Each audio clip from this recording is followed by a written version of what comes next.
In the case of Abronye, even the facts did not even fit the crime. I felt that the facts before which he is arraigned before the court clearly did not even warrant the institution of criminal proceedings. You see, if you examine the charge sheet carefully, you notice that the complaint of the police was about the derogatory nature of the words used. If it is about derogatory nature or abusive nature of words used, and a course of action lies in the civil realm for defamation.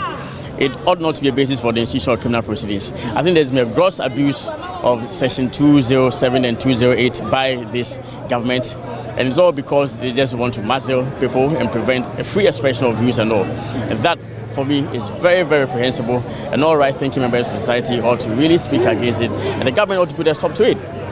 It militates against our democracy.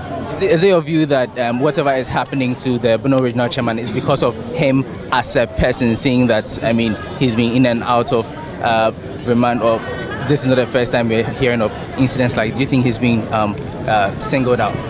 Oh, clearly it's an attempt to shut him up, to ensure that his right to free expression is curtailed, is unnecessarily curtailed. And I think that is unhealthy for our democracy. As I said, yes, no matter the expression of views, no matter how reprehensible those views are to you or offensive that they seem to you, it is only when they occasion a breach of the peace or they disturb the public peace that a person may be arraigned under Section 207 and 208. So you ought to examine the facts of the case adduced before the court clearly, and you see that there was absolutely no breach of the peace whatsoever alleged by the police. And that's very, very material. What we are saying to the authorities who are doing the intimidation is that they should stop the intimidation. They should stop the abuse of 207 and 208. If they do that, there will be no trigger for the tensions that are rising. The counsels for Kwame Bafo Abronye moved the application, and the Attorney General did not oppose to the application, which for us, we felt that it could have been done yesterday. Because if they was going to go and come back and say that they have no objection to the application, why didn't they do it yesterday? But be as it may, the court has granted the bail application, subject to some condition that the court has set, which should not be a problem for the accused.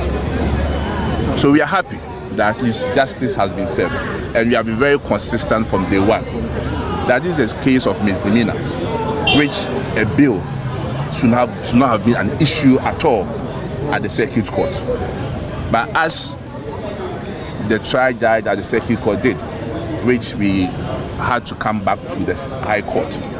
Indeed, we find the conduct of the trial judge as unacceptable, in some extent a misconduct. And it's not something that we are going to just let go. We are filing a petition to the Chief Justice for Justice Inum Kuson to be removed from the case of the Republic versus Abronye, because we believe that he has taken stand in the case and he cannot be a judge in his own case, and therefore justice will be well served when the case is given to a different judge to look into the matter. They understand that in the case of misdemeanor, bail conditions or bail application is not a major issue. It's not even an issue. But even upon conviction. Even conviction, in the case of misdemeanor, there are cited authorities to the effect that the person need not to be in prison, but may be subjected to a fine.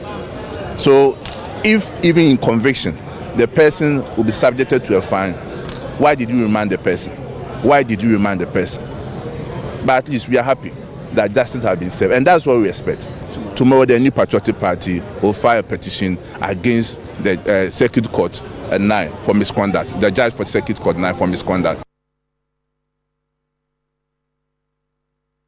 We find the conduct of the trial judge as unacceptable, in some extent a misconduct. And it's not something that we are going to just let go. We are filing a petition to the Chief Justice for Justice Inum Kuson to be removed from the case of the Republic versus Abronye, because we believe that he has taken stand in the case and he cannot be. Even the facts did not even fit the crime. I felt that the facts before which he is arraigned before the court clearly did not even warrant the institution of criminal proceedings. You see, if you examine the charge sheet carefully, you notice that the complaint of the police was about the derogatory nature of the words used. If it is about derogatory nature or abusive nature of words used, a cause of action lies in the civil realm for defamation. It ought not to be a basis for the institution of criminal proceedings. I think there's been a gross abuse of Section 207 and 208 by this government, and it's all because they just want to muzzle people and prevent a free expression of views and all. And that, for me, is very, very reprehensible, and all right-thinking members of society ought to really speak against it, and the government ought to put a stop to it. It militates against our democracy. Is it your view that whatever is happening to the Bono Regional Chairman is because of him as a person? Well, there's been a lot of activity at the courts this week regarding persons who made statements which the police have acted on. And you hear all these people that we have played their videos to you this morning, referencing a particular law that the Ghana Police Service dwelt on or based on to effect these arrests. The Media Foundation for West Africa yesterday put out an article chronicling 14 instances where persons have been picked up using that particular law. There's been a call for it to be repealed, or a second look should be taken at this particular law. We'll get into the law, which some lawyers say there is some ambiguity in its interpretation, which is giving the Ghana Police Service that power to do what it has been doing over time.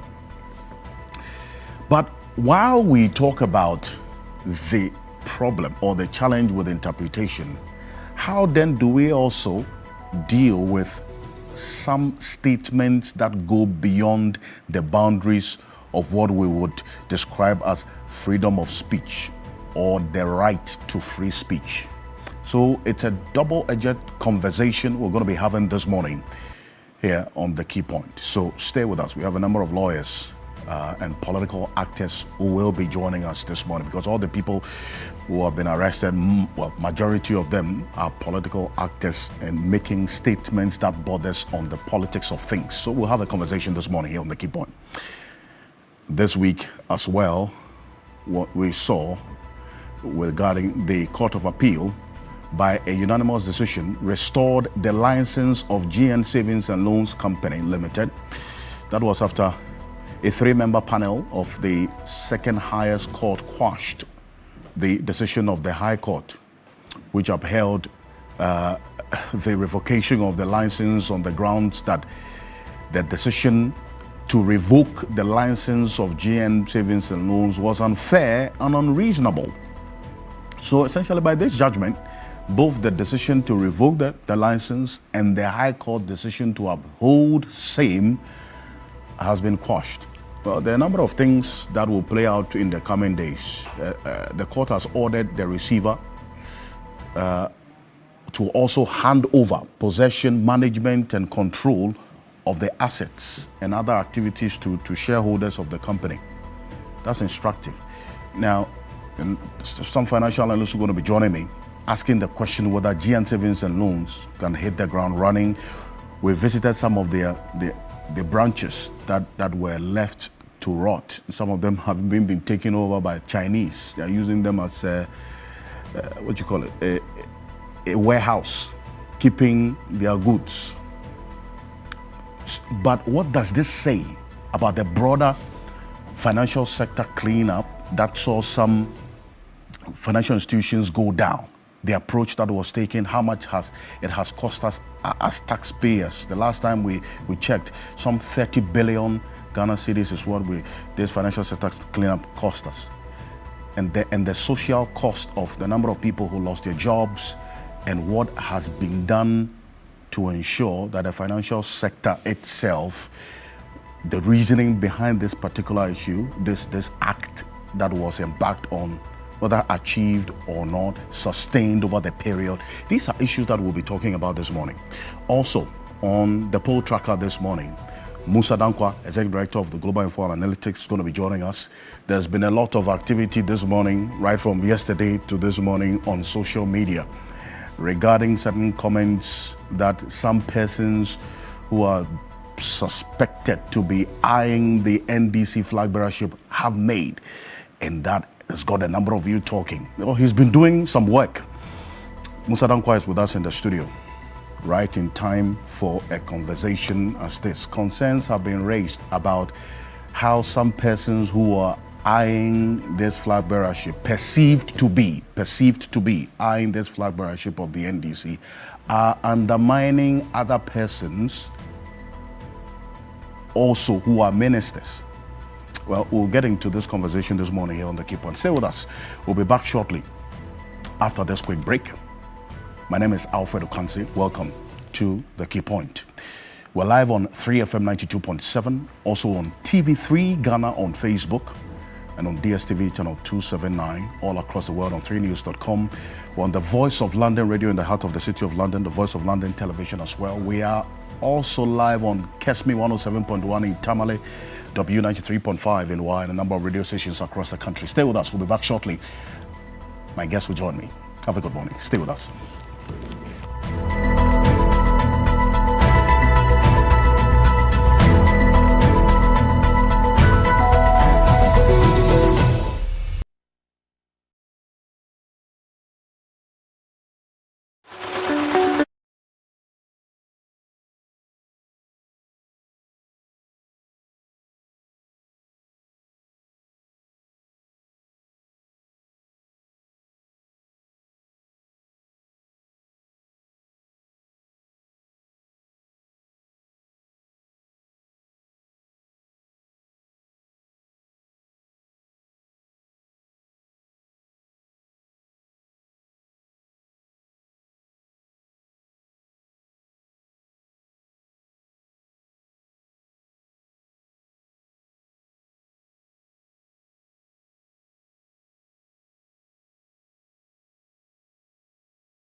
In a world full of noise,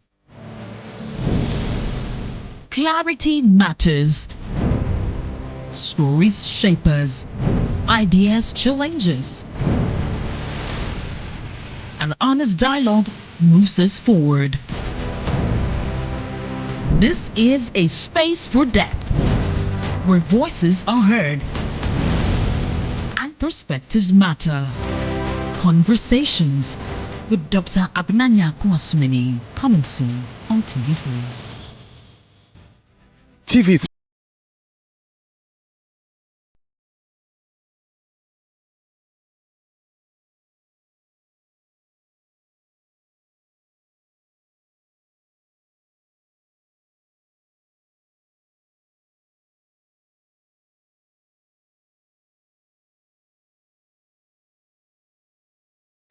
Are you ready to become an icon? Let's see who becomes the next top intern.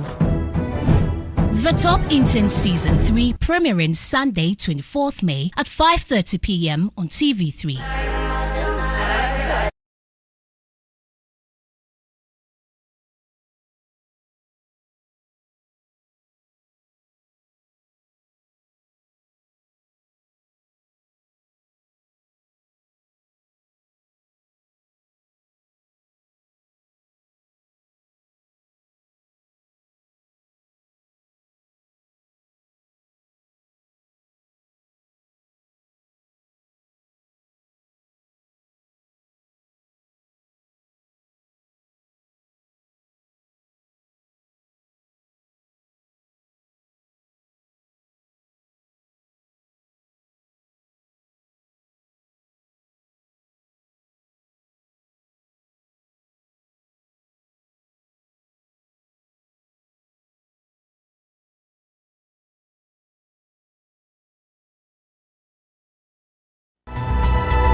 Welcome back to the key point here on TV3.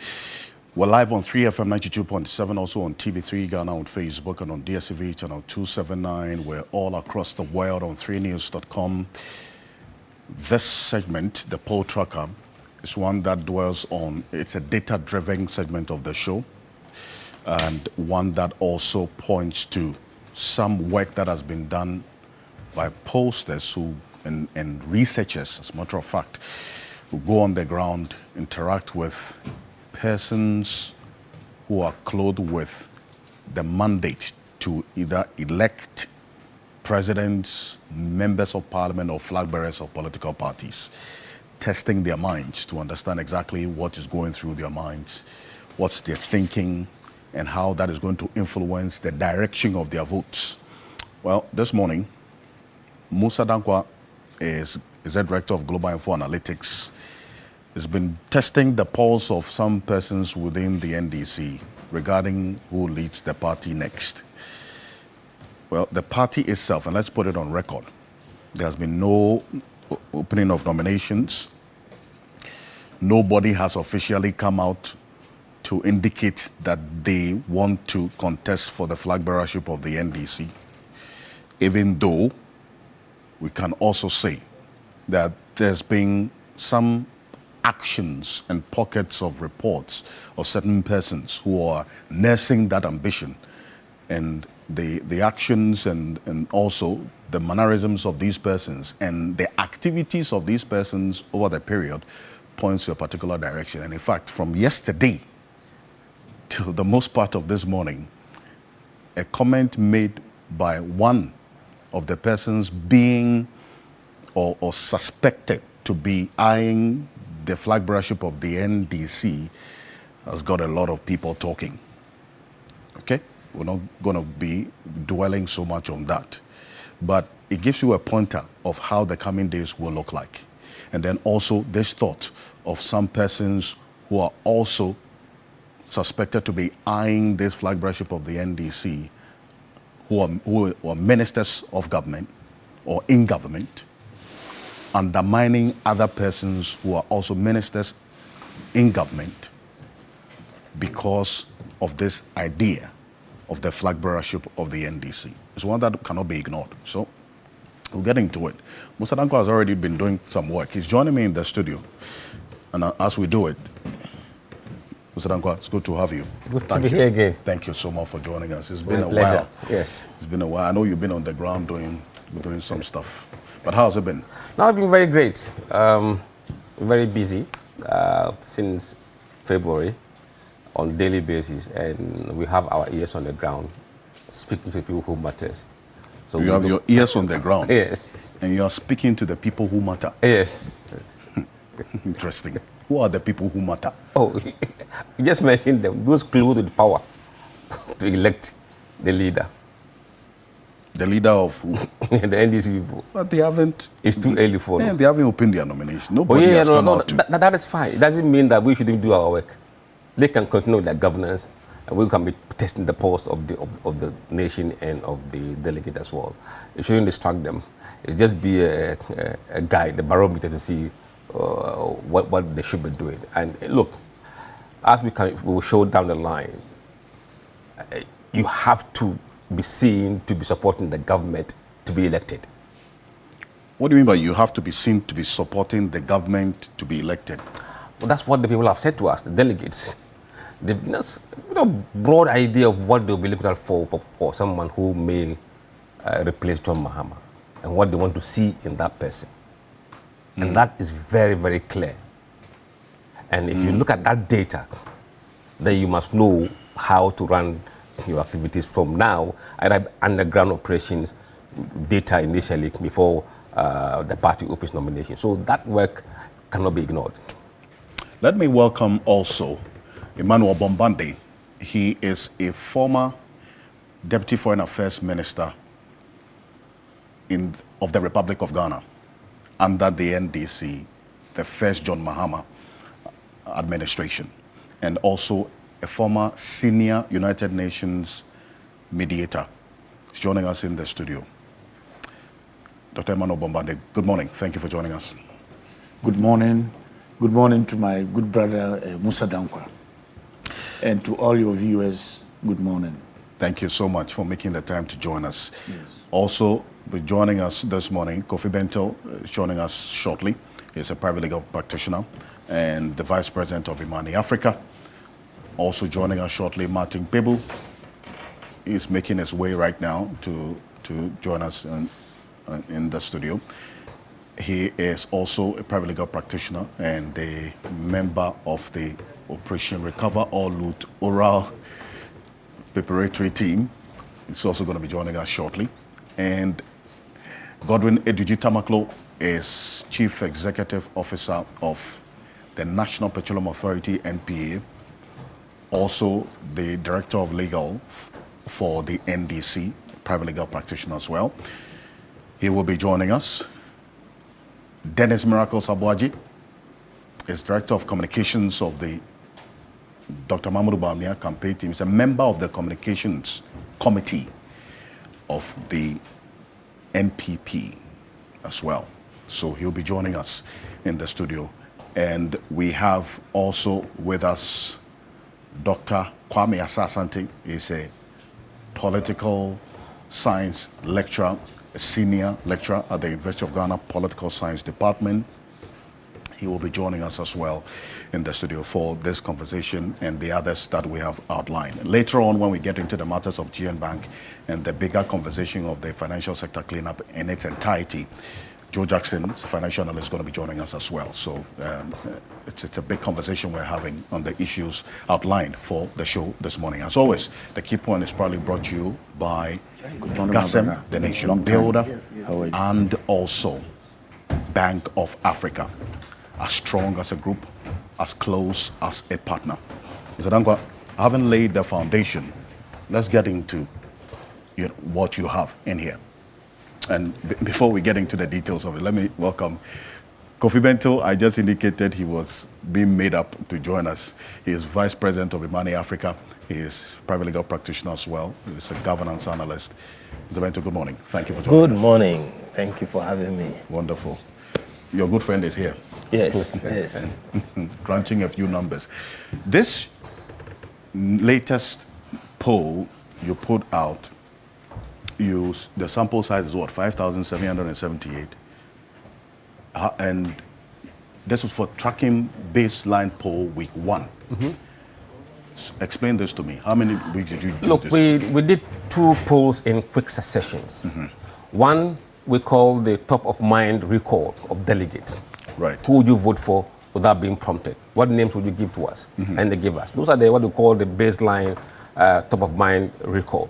We sampled 5,778 delegates across all the 16 regions, random probability sampling, 99% confidence, and 1.7% margin of error plus or minus, using a CATI approach. And the interviews were conducted between 31st March and 4th April for the baseline poll. And the second survey was conducted between 7th April to 9th April. Again, 4,620 delegates from 16 regions, the same random sampling, 99% confidence, but here the margin of error has gone up because of the smaller sample size of 1.9, the same CATI approach, and that is what the results are based on.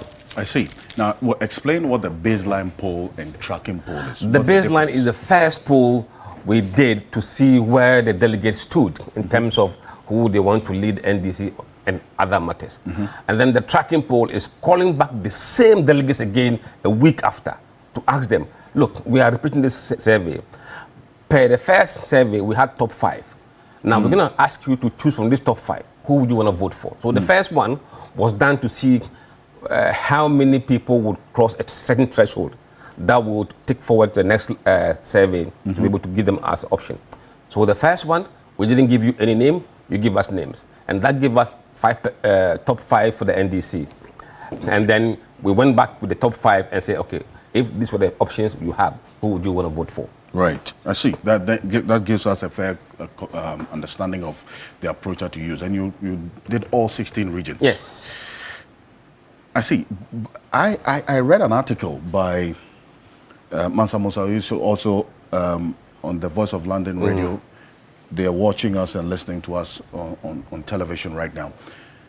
He says what you have done, it's not really a poll that goes to the heart of trying to understand what people are going to be doing if eventually this matter of the NDC flag bearership comes up. It's more of a popularity contest that you are testing as to who is on the minds of the people, the top of the mind recall that, this person is whom I think will lead the party. Alfred. This is not the poll. It says a popularity contest. Alfred. You must have name recognition to be able to be on people's mind. For you to even get people's attention to listen to you. That is the basic. If nobody remembers you, how would they remember your message or know who you are? Look, a lot have been said about our polls. But at the end of the day, we get it right. So let's not go into why we're doing. We know why we are doing this. We believe that it is a snapshot of what is happening, and then it gives us an idea as to where this might go in the end. So for us, we know what we're looking for, but it will not suit everybody who's watching the poll or observing the polls. We know what we're looking for. They must figure out what they want to know. But I see that you put a note under this, that due to rounding up of the data, some total, especially cross tabs, when manually computed, may be less or greater than 100%. What does this mean? I mean, those who use Excel spreadsheets would understand. if you are saying how many delegates from voter region or Akan regions who are saying things are hard, are voting for this candidate or that candidate. Now, those fractions in human beings, we don't have fractions in human beings. So you see some numbers, 99.9, sometimes slightly when you add up to be 100%. This is normal in statistics. I see. But I just wanted to, Yes, it caught yes. my eye, so I just wanted to open it. And then this one. Yes. You asked a question. In selecting someone to replace John Mahama, which of the following factors would you consider as most important? Yes. And the first is performance. I want to run through them and then we'll take them one after the other. Performance, visionary, good servant of the government, other factors, personality, person who has served the party, youth, gender, ethnicity, religion. That's like insignificant. Yep. Gender, ethnicity, religion are insignificant factors in their decision. So I'm going to focus on the first 6. That's you.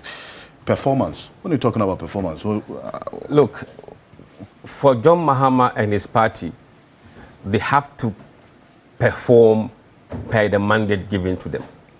Nothing short of that performance will give any chance to the party of retaining power.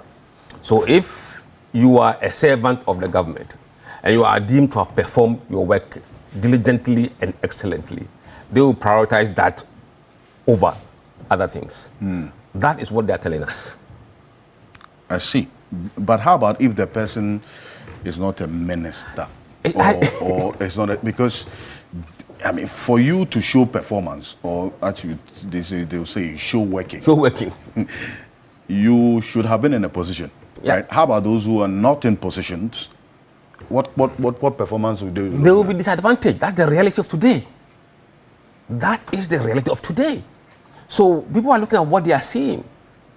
If you can't be part of the government, or you aren't part of the government, it will be difficult to fulfill this criteria performance. Unless you can go back to history and say that when I was this was my performance. And it's for delegates to buy into that history, or they say, look, that history may be too old, we want a new history. And that is more important to them than anything, as you can see. That's interesting. But then again, how are the delegates going to judge performance? Because if you, let's say you're taking Minister A, B, C, and D, there are certain sectors that, you know, in terms of performance, is going to be visible in terms of tangibles than other sectors. So how does that then make this a very fair? It's not about fairness here. It's about what the delegate thinks is performance. It's not about what we, the expert, think. These are people who are individuals making individual decisions. It is not for me to tell him this has performed or that has failed. It is for him to look at what he is seeing and say who he thinks is performing among those potentials. But then, what do they mean by performance? Did you ask them? Is it performance as in performance for them, the delegates, as in their own aspirations and expectations being met? No, their contribution, the performance generally to the government's absolutely. That's what they're looking at. Yes, that's what they're looking at. Because all politics is local, you know that. I mean, so if you are doing internal party politics, these are delegates. Yes. You see, Alfred, let me make something clear to you. There are differences in philosophy of these political parties. Right. The way the NDC people think is not the same way the MPP people think, delegates, if you understand what they're talking about. So they are motivated by different reasons. So we don't expect them to behave the same way. These guys are saying performance. We didn't get them any example of what is performance. They tell us what is important to them. If you think you have performed, they will see that and they will reward you by that perception. The reason why I still go back to the dynamics of internal party politics is that what happens outside of the remit of the party in terms of the generality of the performance of the person may influence their decisions. But then again, the other factors, which you talk about saying that the delegates are different, but when it comes to the influence of money, you don't discount that. Obviously not. You don't discount all the other elements that goes into influencing delegates. Okay, you see, so that's why I just want to, I'm questioning this performance bit. other factors are here. 23% of the delegates say other factors would play a role. And those could be all the other factors we couldn't mention, including money inducement and everything. But clearly you can see that they are differentiating between some factors. Being a performer in the government that you are serving, having the vision or being a visionary for them is important, and having them to have served the government, good servant of the government. Okay, and then other factors here can be all the factors that we yes, I was interrogating performance. Let's go into visionary quickly, and then we'll bring in my esteemed guests who are all already taking their seat. Visionary. What does it mean? For you to lead this country, you can't just come and say, you must let the people see where you want to take this country to. What vision are you espousing? In your rounds or in your potential campaign that you're going to launch in the future, how do they see your vision? Do they buy into your vision? Or would that vision take Ghana somewhere? So you must prepare and invest in making yourself look visionary. So essentially the message. The message that would resonate well with the delegates in terms of vision that they think you have. So a good servant of the government led by John Mahama. Yes. How does someone being a good servant of the government play a role in whether the person can lead the party or not? Alfred, it's a team. We are working together. There are some that won't be team players. If you're a team player, they will take you out. Right. If you serve very well and your work served the government very well in terms of public perception and approval, you'll be deemed to have served the party or government very well. But you see, I don't understand what you mean by good servant. No, there are people who are in government who are fighting against their own government. There are people in government fighting their own government. Of course. How are they doing that? No, I mean, historically, I know you are playing devil's advocate. No, I'm just trying to understand what you. But look, not everybody in the government is seen as a team player, or as having served the government that they're working for very well. So they will look at people generality and rank them based on what they think they have done in terms of contribution to the overall government performance. So that means you've served the government very well. If you have delivered in your sector very well, you have served the government very well. If you have performed poorly, you're not a good servant of the government. I see. Because there's already talk about some persons who are eyeing this flag bearership working against each other or undermining persons. This is something that no, we've heard that. I've heard that.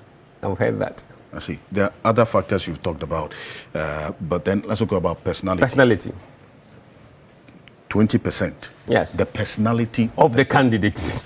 That's the charisma. Yes. And you see, the NDC has always had that element. See, if you track from Jerry Rawlings, Junior Jesus, coming down to Atamels Assumbyehin. So that personality is always, and John Mahama, the likeness and also the appeal, the eloquence is there. Yeah. Right? And you see this as a big part of the decision-making process, yes. The personality of the candidate. Absolutely, 20%. So when they talked about the personality, what do they look? Did they give you an indication of what? No, we don't ask them to explain what they mean by personality. But as we don't want people to say personality. Sometimes they want certain features, certain characters, certain traits, certain aura of the person, and that's what they classify as personality. See, those days in 1992, and here's where I bring in Mr. Bento and others. I remember in his home, people voted for John Mahama, Jerry John Rawlings, because of how he looks. I mean, he was a very handsome man, and all of that. You say all that contributes with personality. Absolutely, it does. I see. Okay, Dr. Kwame Asante is also joined us. He's a senior lecturer at the University of Ghana Political Science Department. Doc, good morning. Thank you for joining us. Appreciate you, really. Also, Martin Popo is going to be joining us shortly. We'll take a seat and then we'll have the conversation. The next one is serve the party. And that's why I want to understand the distinction between serving the party and a good servant of the government. We know there are differences between the political party machinery that brings the government into power and the government itself. Now, there are people who say that those who have served the grassroots, who have worked with the party, they come here. They've served the party, they've done all the legwork for the party, and they want to reward those who have done that work. So that party servant isn't the same as government, because the government and the party are the same. Are not the same. I ask this because, as you indicated, the party forms the government. Anybody who is serving the government is by extension serving the interests of the party. So why the distinction? The distinction is that, look, there are party officers and there are government ministers. The two are distinct positions, even though the parties provide those personalities to run the government. Right. But there's a clear line between the party and the government. When you are governing, you're not governing for your party people. You are governing the country. When you are working for the party, it's your party's interest you're working for. Yeah, so that goes into what? The number of people we've been able to give employment in your ministry or what? No, I mean, it can be so many. See, we haven't given them any examples. They are telling us what they will use. So I don't know, go into their heads, because I haven't done any. But then again, we still have to understand all of these, the graphs, the bars in the graph, and exactly what goes in there. That's why I'm interrogating some of the... You see, this is a poll. A poll. Right. This is an in-depth interview we did with them to understand what they mean by party servant and so. But we know broadly. And when they say serve the party, we know what they generally mean. What? No, if you say you know what they generally mean, then what do they mean? Those who serve party are those who go to the grassroots, work for the party at the grassroots, not working for the country. For their party members and the party interests alone.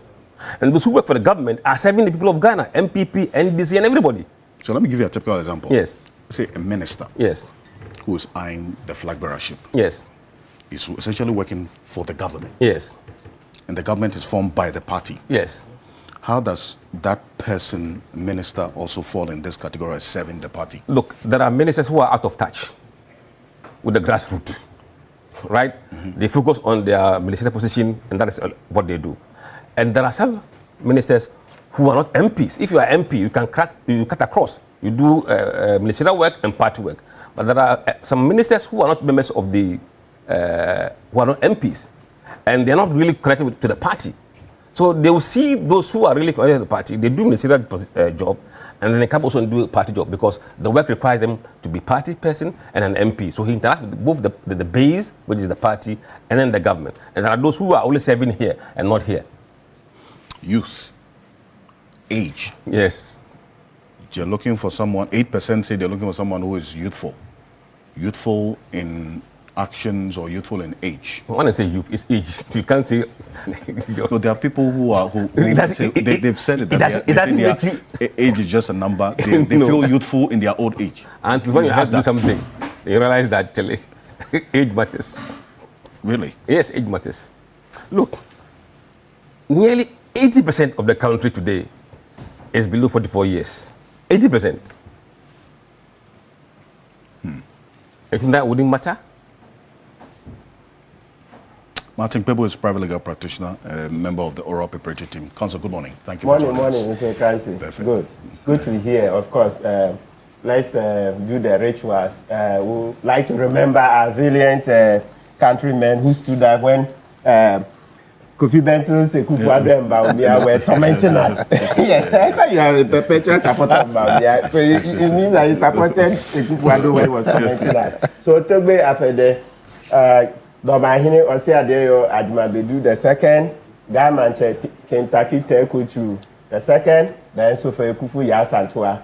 And of course, let's also remember men above 40, please do the prostrate check. Very, very, very important, because we don't want to lose you. This country has no future if we don't have men. And then those who pee outside, especially the men have the greater number, right? More men pee outside, in public glare than women, right? Let's stop it. Yesterday I went to Ho, and I went in the bush. When I say bush, please understand me. It's not a big city. Fenty in the Volta region. And there was a girls' filling station there. It had 7, urinaries. 7, and that was very impressive in the middle of a bush. So the people of Fenty, you've done well that there is a filling station that has 7 urinaries in the middle of a bush, and then in town you can't find many filling stations that can boast of 7 urinaries. More of it must be encouraged. Exactly. Thank you so much. And this, and well, at least we understand the factors now, but this one, even before we get into it, maybe just let me bring in Mr. Bento quickly on some of these factors that Musa Dankwa has listed here. I've been trying to interrogate to understand the details of some of them, but Mr. Bento, does any of them really stand out for you? And are these factors that you also see would play a large role in influencing delegates' decision on who leads the party? For the purpose of trend analysis, for the purpose of tracking sentiment and seeing where things were and where things are going and where they'll finally end, these exercises are useful. But if you want to look at them as indicative of who is going to end up on the finish line, they are totally useless. It's way too early. A day in politics is a long time, all right? So if you look at the Canadian election recently, okay, there was a clear front runner. The guy was just going to win, and all the polls were pointing in that direction. In the space of 1 week, 7 days, Donald Trump started saying all kinds of things. And when he said those things, Canadians were very upset. Unfortunately for the gentleman who was on cue to go and win, he was a Trump supporter. And so people became very upset at him. Then the person who was not expected to win, indeed, their prime minister had resigned, and Carney had come in.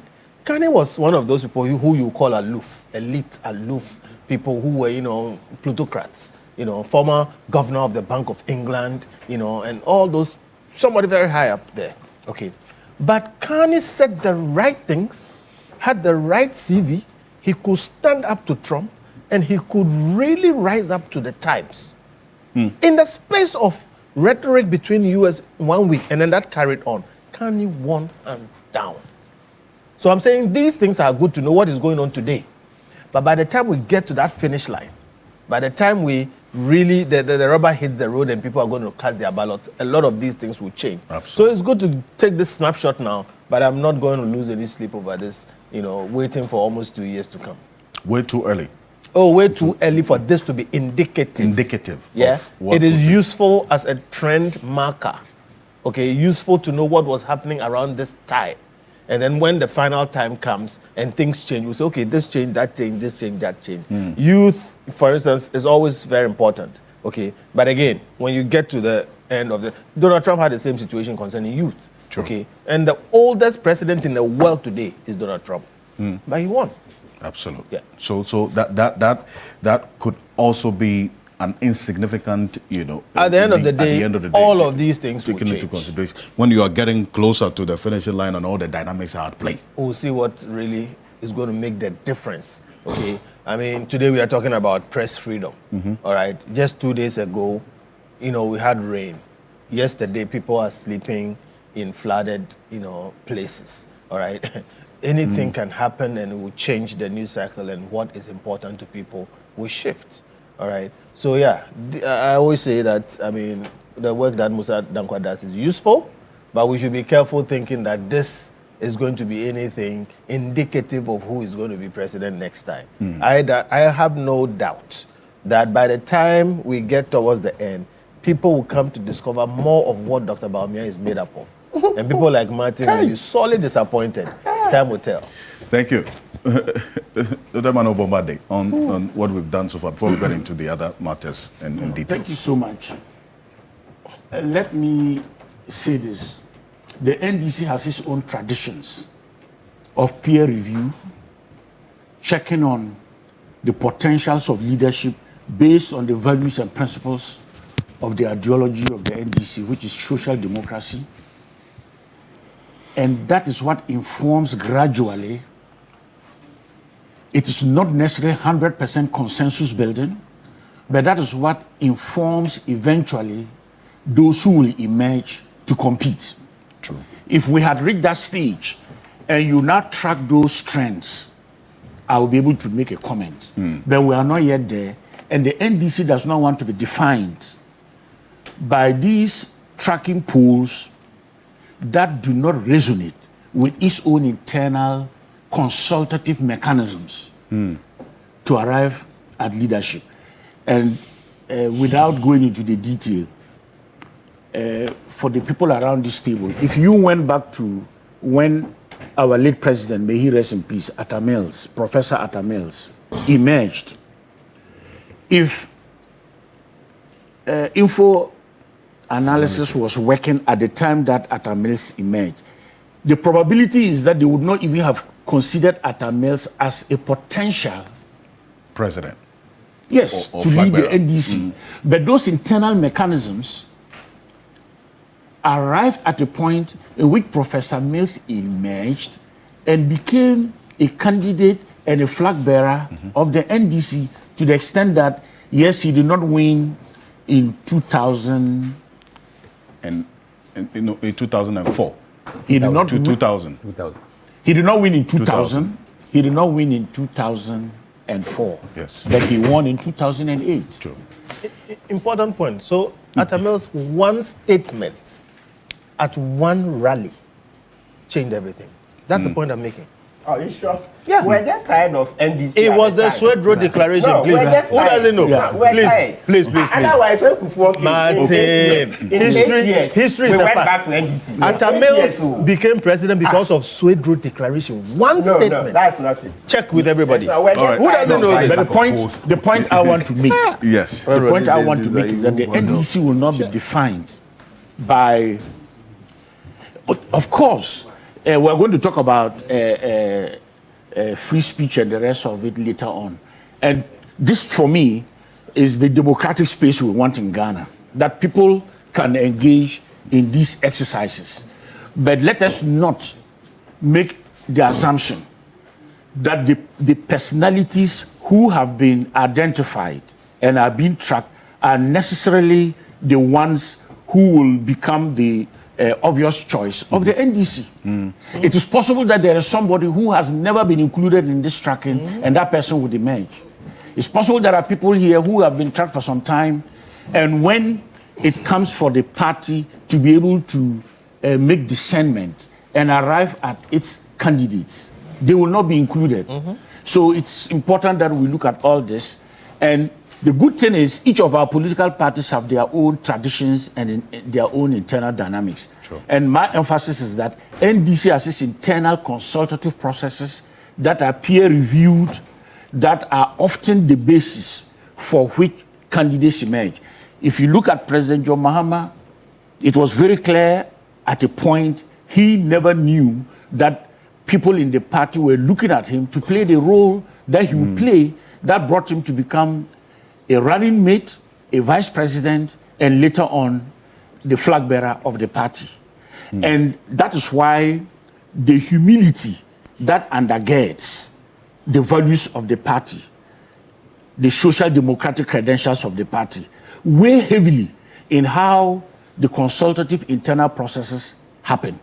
To the extent that when people project themselves, and when people project themselves, what we must understand is those who are at the base look for the signals from the leadership. And once the signals begin to go down, that sometimes even if you consider yourself competent and you project yourself too much, the reading in the party would be that you are trying to carry yourself along with a certain sense of entitlement. And that often does not go well in NDC.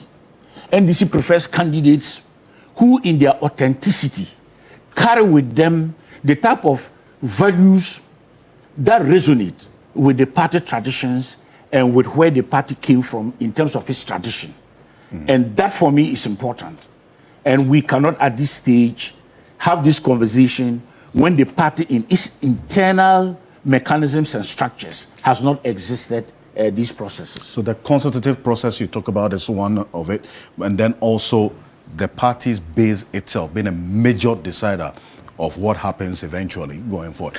And that leads me to the next question about these early antics we're seeing from certain persons who are being perceived, and none of them have come out to, but being perceived to want to lead the party, and how that, to some watchers, is even undermining government's own objectives, as in some persons working against others who they also perceive would want to contest for the flag bearership.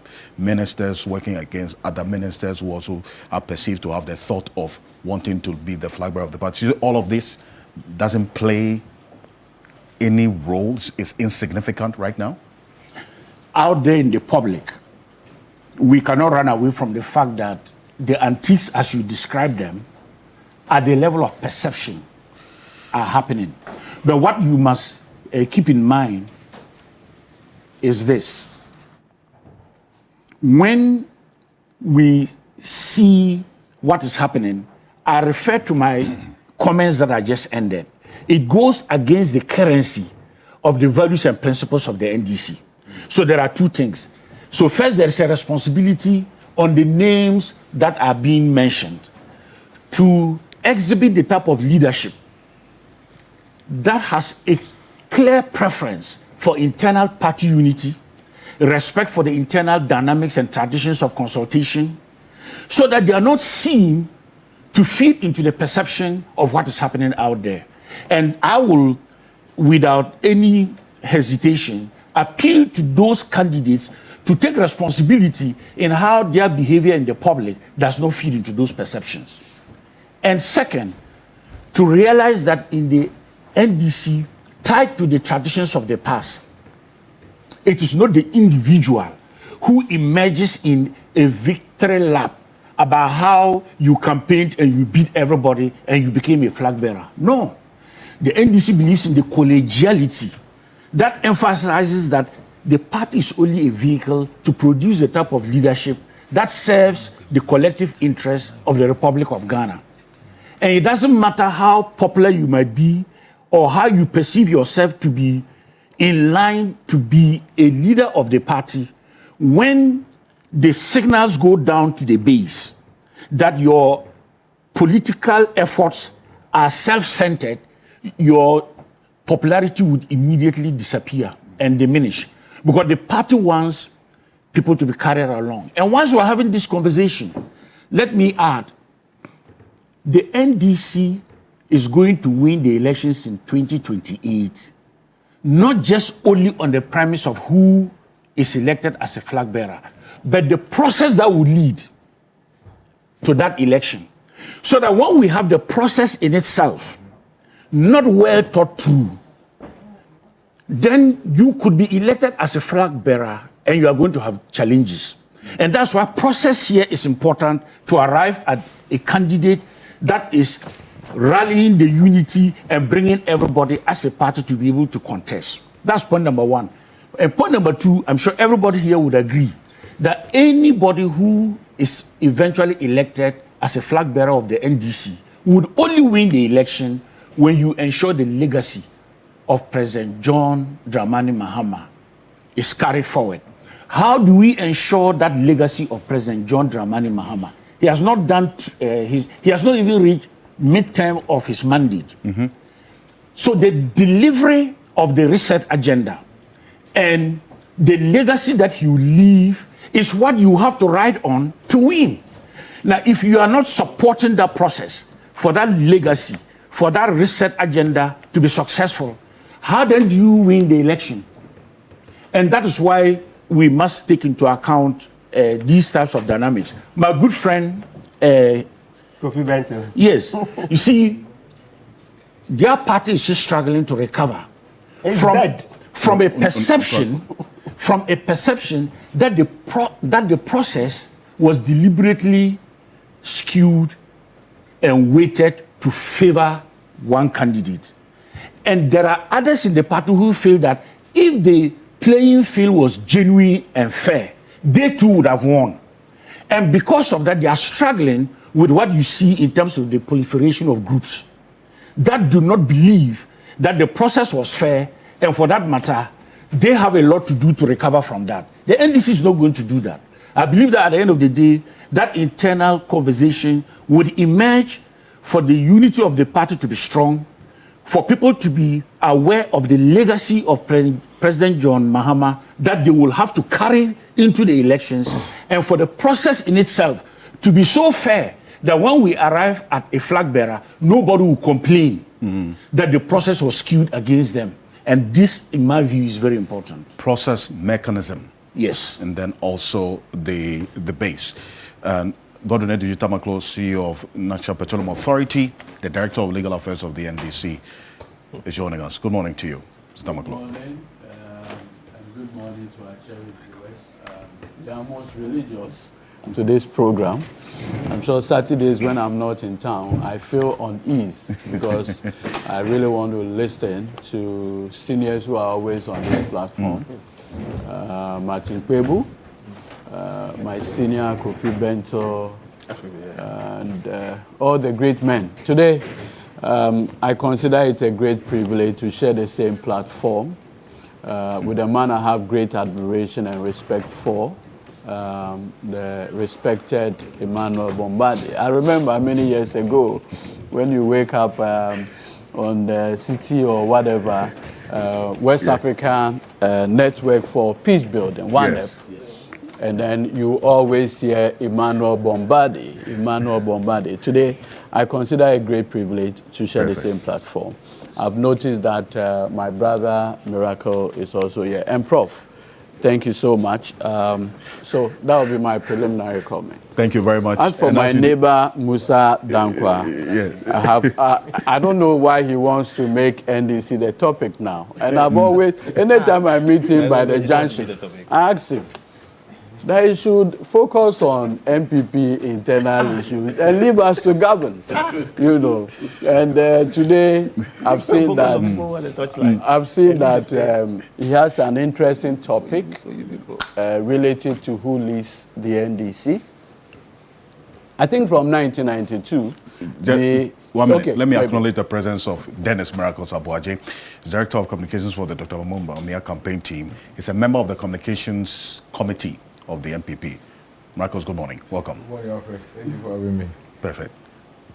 Yes, so like I've said, from 1992, the NDC has always had a unique way of electing whoever leads the party. Very unique. And so a lot of people have said that the NDC has not gone through the rigor of electing a candidate to lead the party. Well, whereas those people may have a justifiable basis to make those claims, I can always say that a leader, one way or the other, emerges in the NDC. And when the person emerges, there's an overwhelming acceptance of that person. And so I remember, and obviously our charismatic founder, Jerry Rawlings, the manner in which he came onto the scene. I've been talking to some senior party people, the circumstances, how he became the leader, transition from the military into democratic space, and even how Bilson went to the High Court to say that because he had a Scottish parent, he owed allegiance to a country other than Ghana, and for that matter, he should not be permitted to be the flag bearer of the NDC, and how the courts, you know. So eventually, J. Rawlings emerged, and everybody rallied around him. And that became it. No question, nothing. I think we had a litmus test in the year 2000, the famous radio declaration, culminating in Professor Mills emerging as the leader. There was an initial resistance, but eventually, Professor Mills became the darling of the NDC, and subsequently, every other person that tried contesting him became, what shall I say, an exercise in futility. Then, President Mahama. It is not the case that there had not been contests. As late as 2019, President Mahama was, you know, seriously contested. There was a serious contest against him. And not less respected people in our party, even as a former president, they went after him. His leadership of the NDC was challenged. But eventually, our people gave him an overwhelming endorsement. I still think that He has the highest endorsement by any political grouping so far. I think the last time was Nanado, 85% in the 2014 MPP primary. President Mahama went beyond 90, even though he was really contested. So I have always maintained that when the time is due, we will have a president. Right. We will have a presidential candidate. And the NDC has a way of doing it. And once that is done, everybody will rally. What I have not, I have no doubt at all, is the fact that as we speak today, with the performance of the President John Dramani Mahama administration and what we witness up to 2024, I have no doubt at all that with the momentum that we have, we will maintain that momentum, which will culminate eventually in an effective party machinery. And I always say that in every election, there are three things that matter: your message, the messenger, and the machinery. These three M's. Right. And so every election that we have run, our focus has always been on these three M's. What machinery are you taking into the election? How effective is that machinery? And yet that is the party. Okay. If you go into an election with the best presidential candidate but a broken party, the result will be terrible. And we have seen it in 2024. You can go into an election with the best candidate, but your message is problematic. You will come back. We saw it in 2024. You can also have a situation where the party is sound, great message, but the candidate is problematic. You're going to have disaster. So we are mindful of these three M's. The message, the machinery, and the messenger. And the messenger. And at every point in time, as a political party, whatever we do, we want to have a balance between these three M's.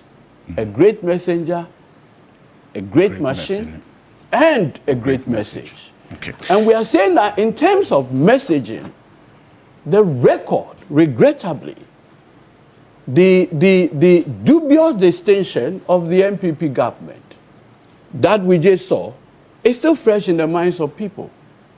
I have seen a great attempt to whitewash graves with dead man bones as the best we can have. So please, I've seen, let me just conclude on this. So I have no doubt at all in my mind that at the right time, a leader will emerge in the NDC, and that leader will have the support of all of us. The details by Musa Dankwa in terms of his polling and what Ghanaians are looking for. Almost all the people in the NDC who I've seen so far carry these things.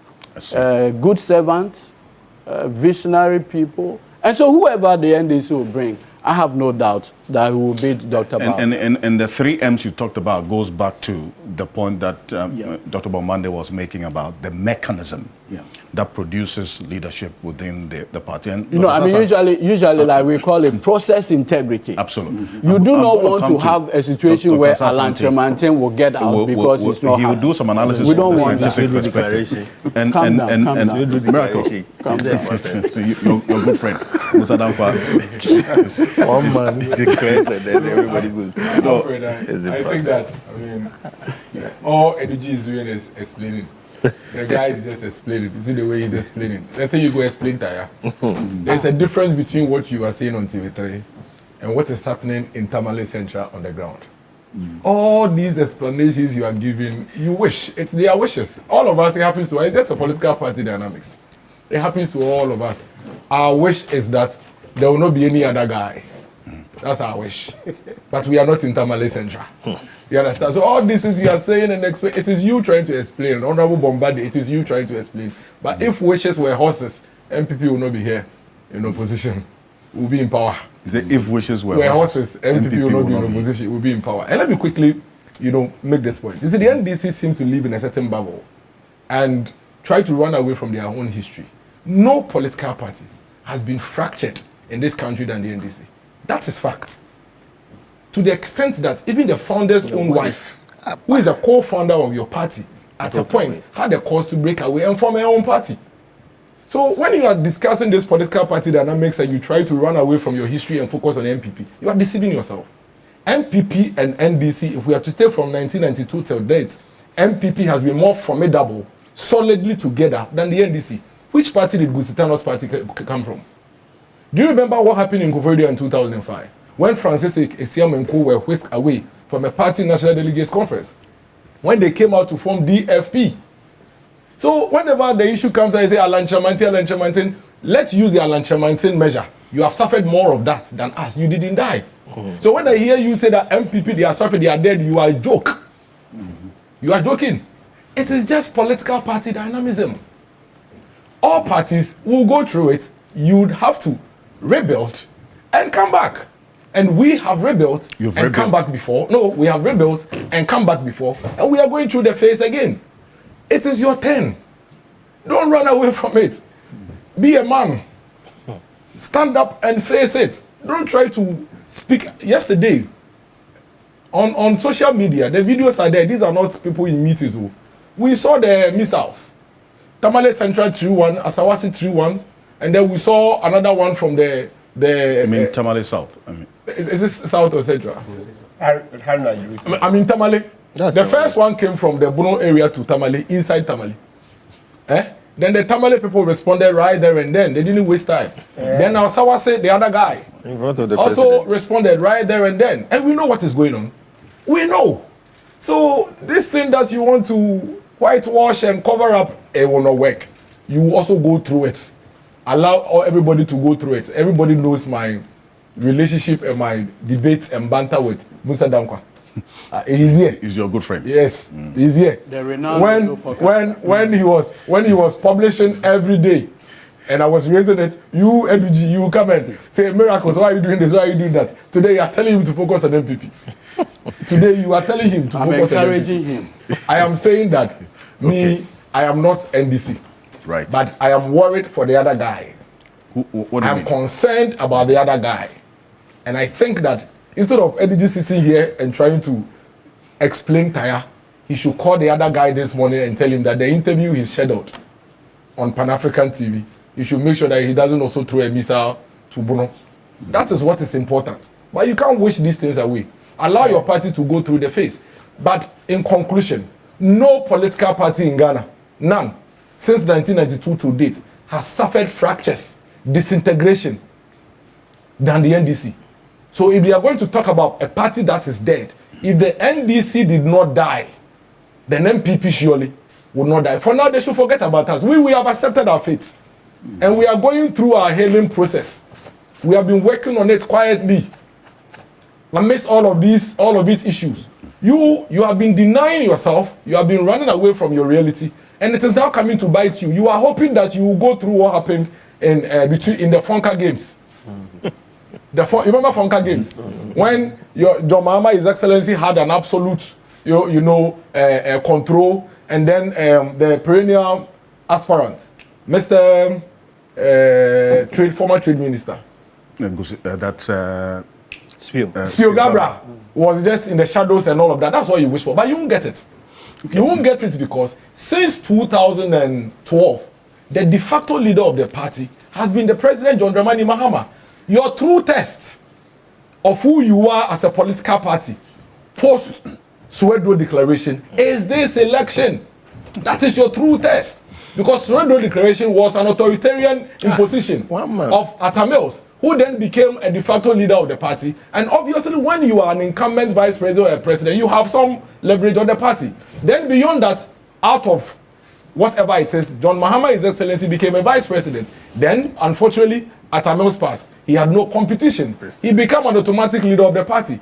Your true test is now. Okay. Deal with it. And let's see how you survive it first, before you talk about other parties. Dr. Sasante, we bring you in. Having taken into consideration all of these statements, what is here, and then also the 3 M's that Goduneji Tamaklo talked about. And the other guy.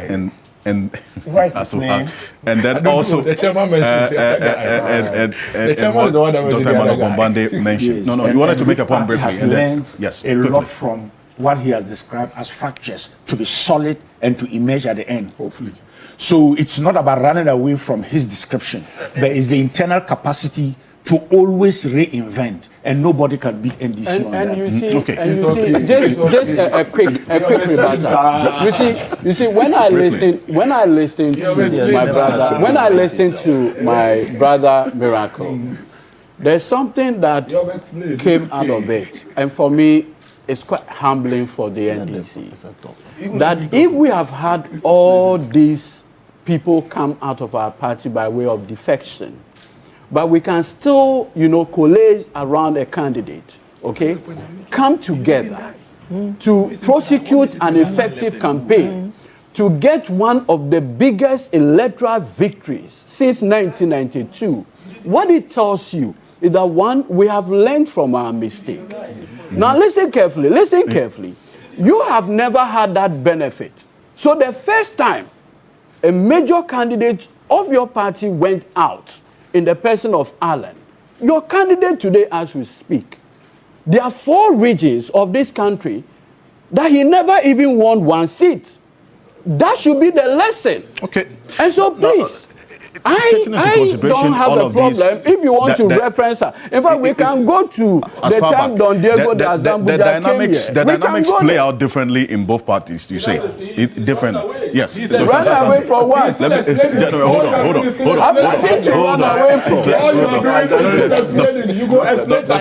Hold on, gentlemen. You haven't called Hold on, gentlemen. Dr. Assassin. Taking the position. Yes, it is interesting to listen to colleagues here talking the way they are talking. And these are the things that enrich political science. So I'm in love with that, hearing. But I want to, taking all on board, I want to come out. This exercise that Musa Dankwa is doing is very good. Absolutely. You don't need it just a day to the election. You need it all the time to gauge the conduct, the behavior, the attitude, the mood of those who are going to elect voters. It is a fact, and I want to put on record. If you read Dan and his studies, he did a lot of studies on voter choices, all right? He tracks these things and then come out with conclusion at a point in time that yes, people gravitate towards this person because of A, B, C, E, and F. So these things are important factors that influence voter choices. You don't track it just a week or two to election. You track it forever. Yeah. And that goes towards support the foundation of the political party where these people are coming from. True. Because look, if you look at even performance, you cannot put any ordinary human being in office if he cannot perform. You need somebody who can perform and deliver the public good so that people will have confidence in him. And then if you have a notorious person who is notoriously incompetent, are you going to put the person in office? A notoriously incompetent person. Yes, this is a test that will bring that person out. And then you look for the right person to lead the party. So for me, it is important and you have to do it all the time. And also it gingers the party, the base, and its own engine to be able to marshal all the resources to win elections. Having said this, my friend Eduji also said something about the 3 M's. Message, machinery, and messenger. I hope I got it right. Yes. Yeah, it's very good. I have something which is similar to here, but it's an expanded one. I call it RSM. Your resources, both human and material, will help you to galvanize the support and then prepare for election. Then strategy. You can have everything. If you don't have strategy, I tell you, it's an exercise in futility. You need a strategy to win power.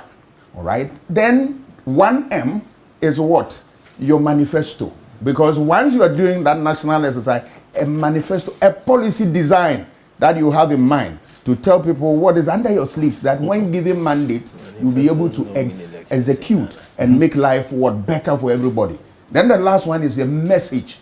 The message will go to tell people what you have put down in pieces for them. And that when that message is churned out, it's going to hit the voter, and the voter will resonate with the message should resonate with the voter to be able to select the one that will serve his interest. If of course, if you are like my grandfather with 24 children and you have no means of sending them to school, and somebody bring free SHS, you want to take them to secondary school, you resonate towards that message.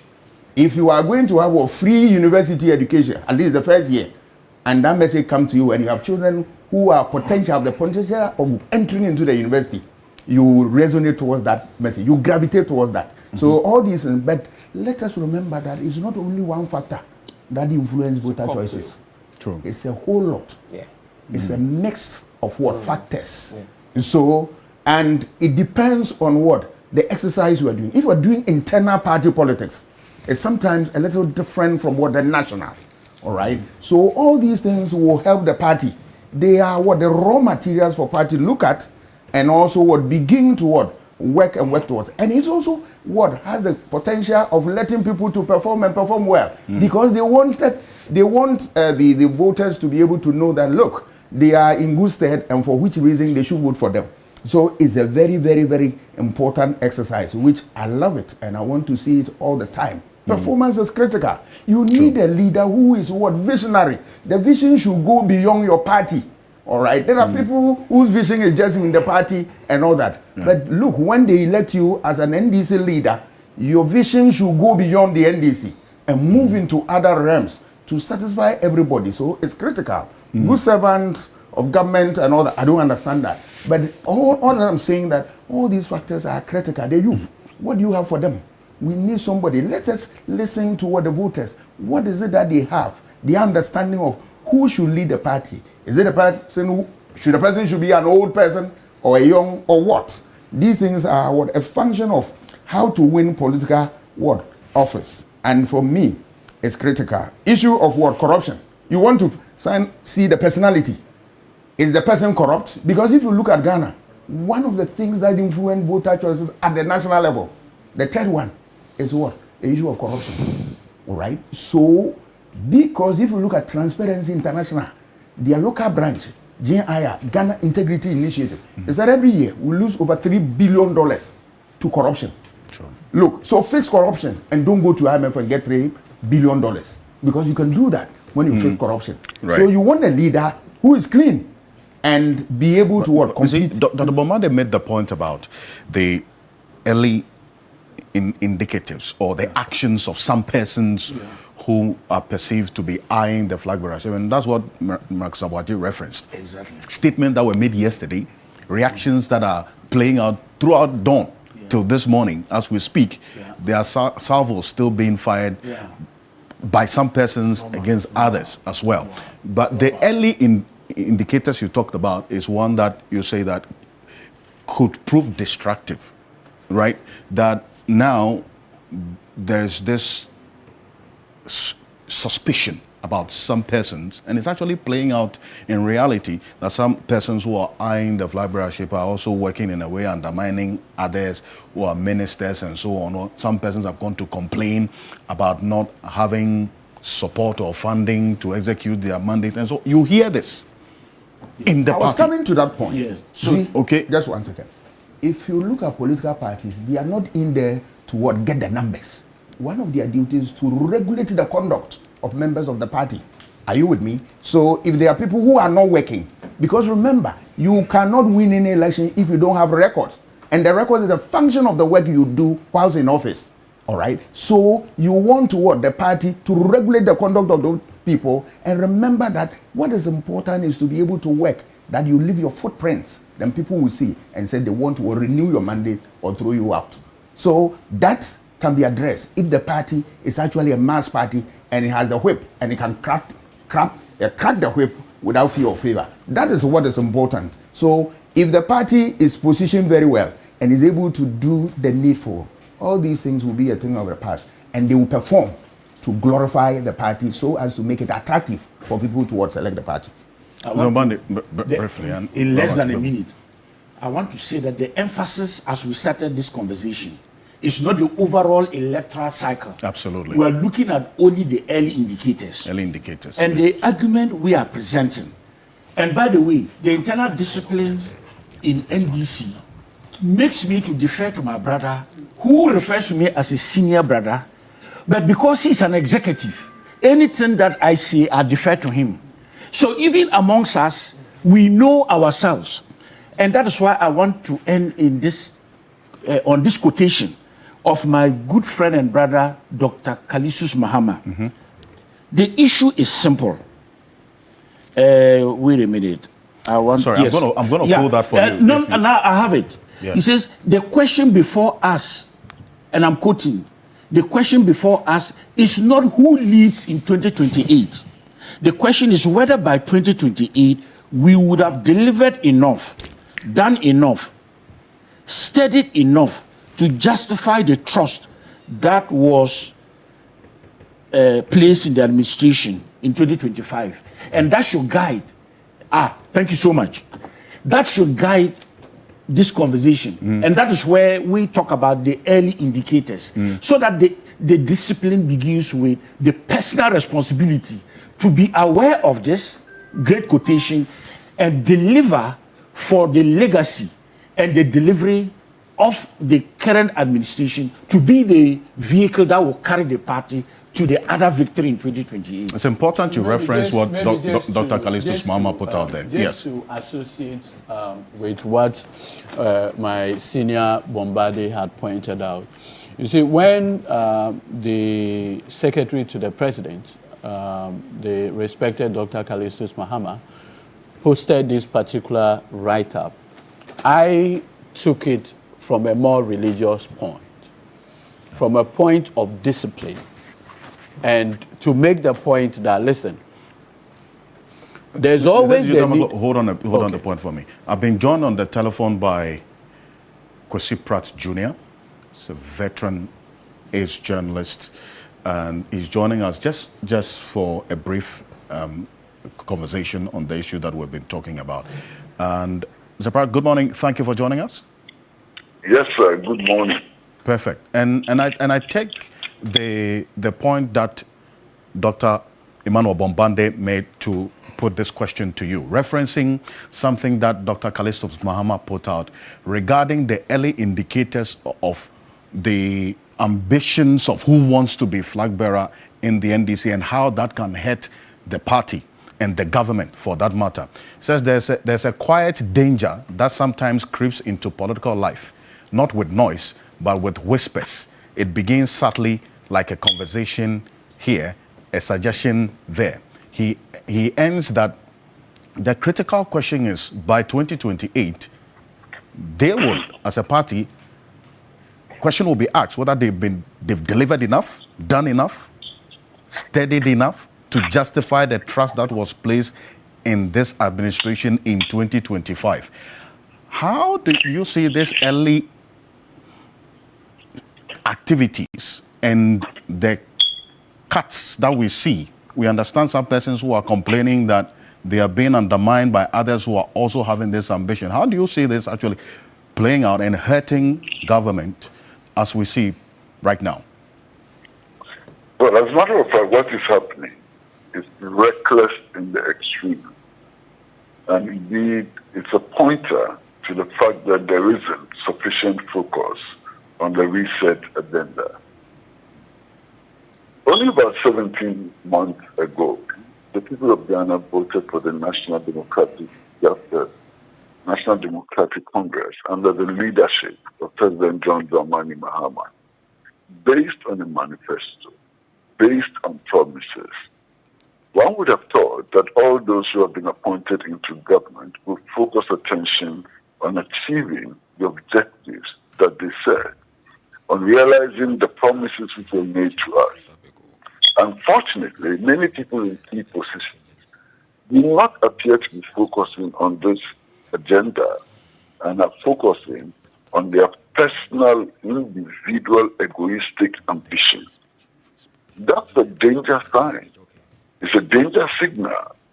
Because ultimately, the performance of the National Democratic Congress in future elections would depend on how the government is able to achieve the objectives that is set for itself, how the government is able to keep the promises that it made to the people of Ghana.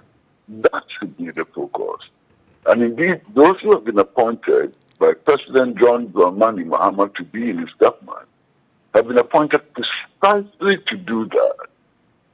And it seems to me that they have lost focus. I completely agree with Dr. Callistus Mahama. I think that what he wrote was a masterpiece, and what he wrote is an urgent appeal to focus attention on the ball, to focus attention on the objectives that the National Democratic Congress voluntarily set for itself. One of the difficulties emerging out of this uncontrolled rivalry and competition for leadership is that it is creating factions in the government and factions in the party. And it's having a ripple effect throughout, the governing machine. That is unnecessary and that is troublesome. The other thing which for me is absolutely troubling is the fact that those who are engaged in this reckless campaign are actually declaring that as far as they are concerned, in a couple of months, President Mahama, because he's going for only one term, will become a lame duck. What does that mean? That can only mean that in a couple of months, they are no longer going to work under the leadership of President Mahama. What that means is that in a couple of months, they are not going to respect President John Dramani Mahama because, in their view, he'll be exiting power. What a betrayal. I mean, that's clearly a betrayal of the leadership. And I get deeply worried. The other important factor is that, if you join a political party or any other organization, there is the inherent assumption that personal ambitions have been subordinated to collective ambition. That is not what is happening now. What is happening now is that personal ambitions have been elevated way above collective ambition. I mean, it's incredible. And I fully agree with Dr. Callistus Mahama. In any case, I have a firm belief that Dr. Callistus Mahama does not speak for himself. He couldn't have issued this statement or couldn't have issued this write-up without clearance from his boss. But I think that at this stage, declarations are not sufficient. Declarations and admonitions are not sufficient. I think what ought to happen at this stage is that those who have taken their eyes off the ball ought to be fired, ought to be removed from the government machinery, so that they can continue to pursue their individual ambitions and so on.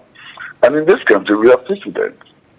You remember that during President Kufuor's era, when what he described as peaking before time began to happen in his government, he threw out all those with ambitions and asked them to go and pursue his ambitions so that his government can continue to pursue its objectives. Even under Nana Addo Dankwa Akufo-Addo, those who peaked before time were encouraged to lead the government so that the government could focus attention on its agenda. And I think that is what has to happen. I think that President Dramani Mahama has a responsibility to himself, to the National Democratic Congress, and to Ghana to ensure that those who are recklessly pursuing unrealistic ambitions within the party are shown the exit. They are removed from the government so that he can concentrate his attention on achieving the objectives for which he came to power. So the corrective action goes beyond admonition. It must come with some punishment. Some action must be taken. Well, I wouldn't call it punishment. I would just call it clearing the stables. The stable needs to be cleared.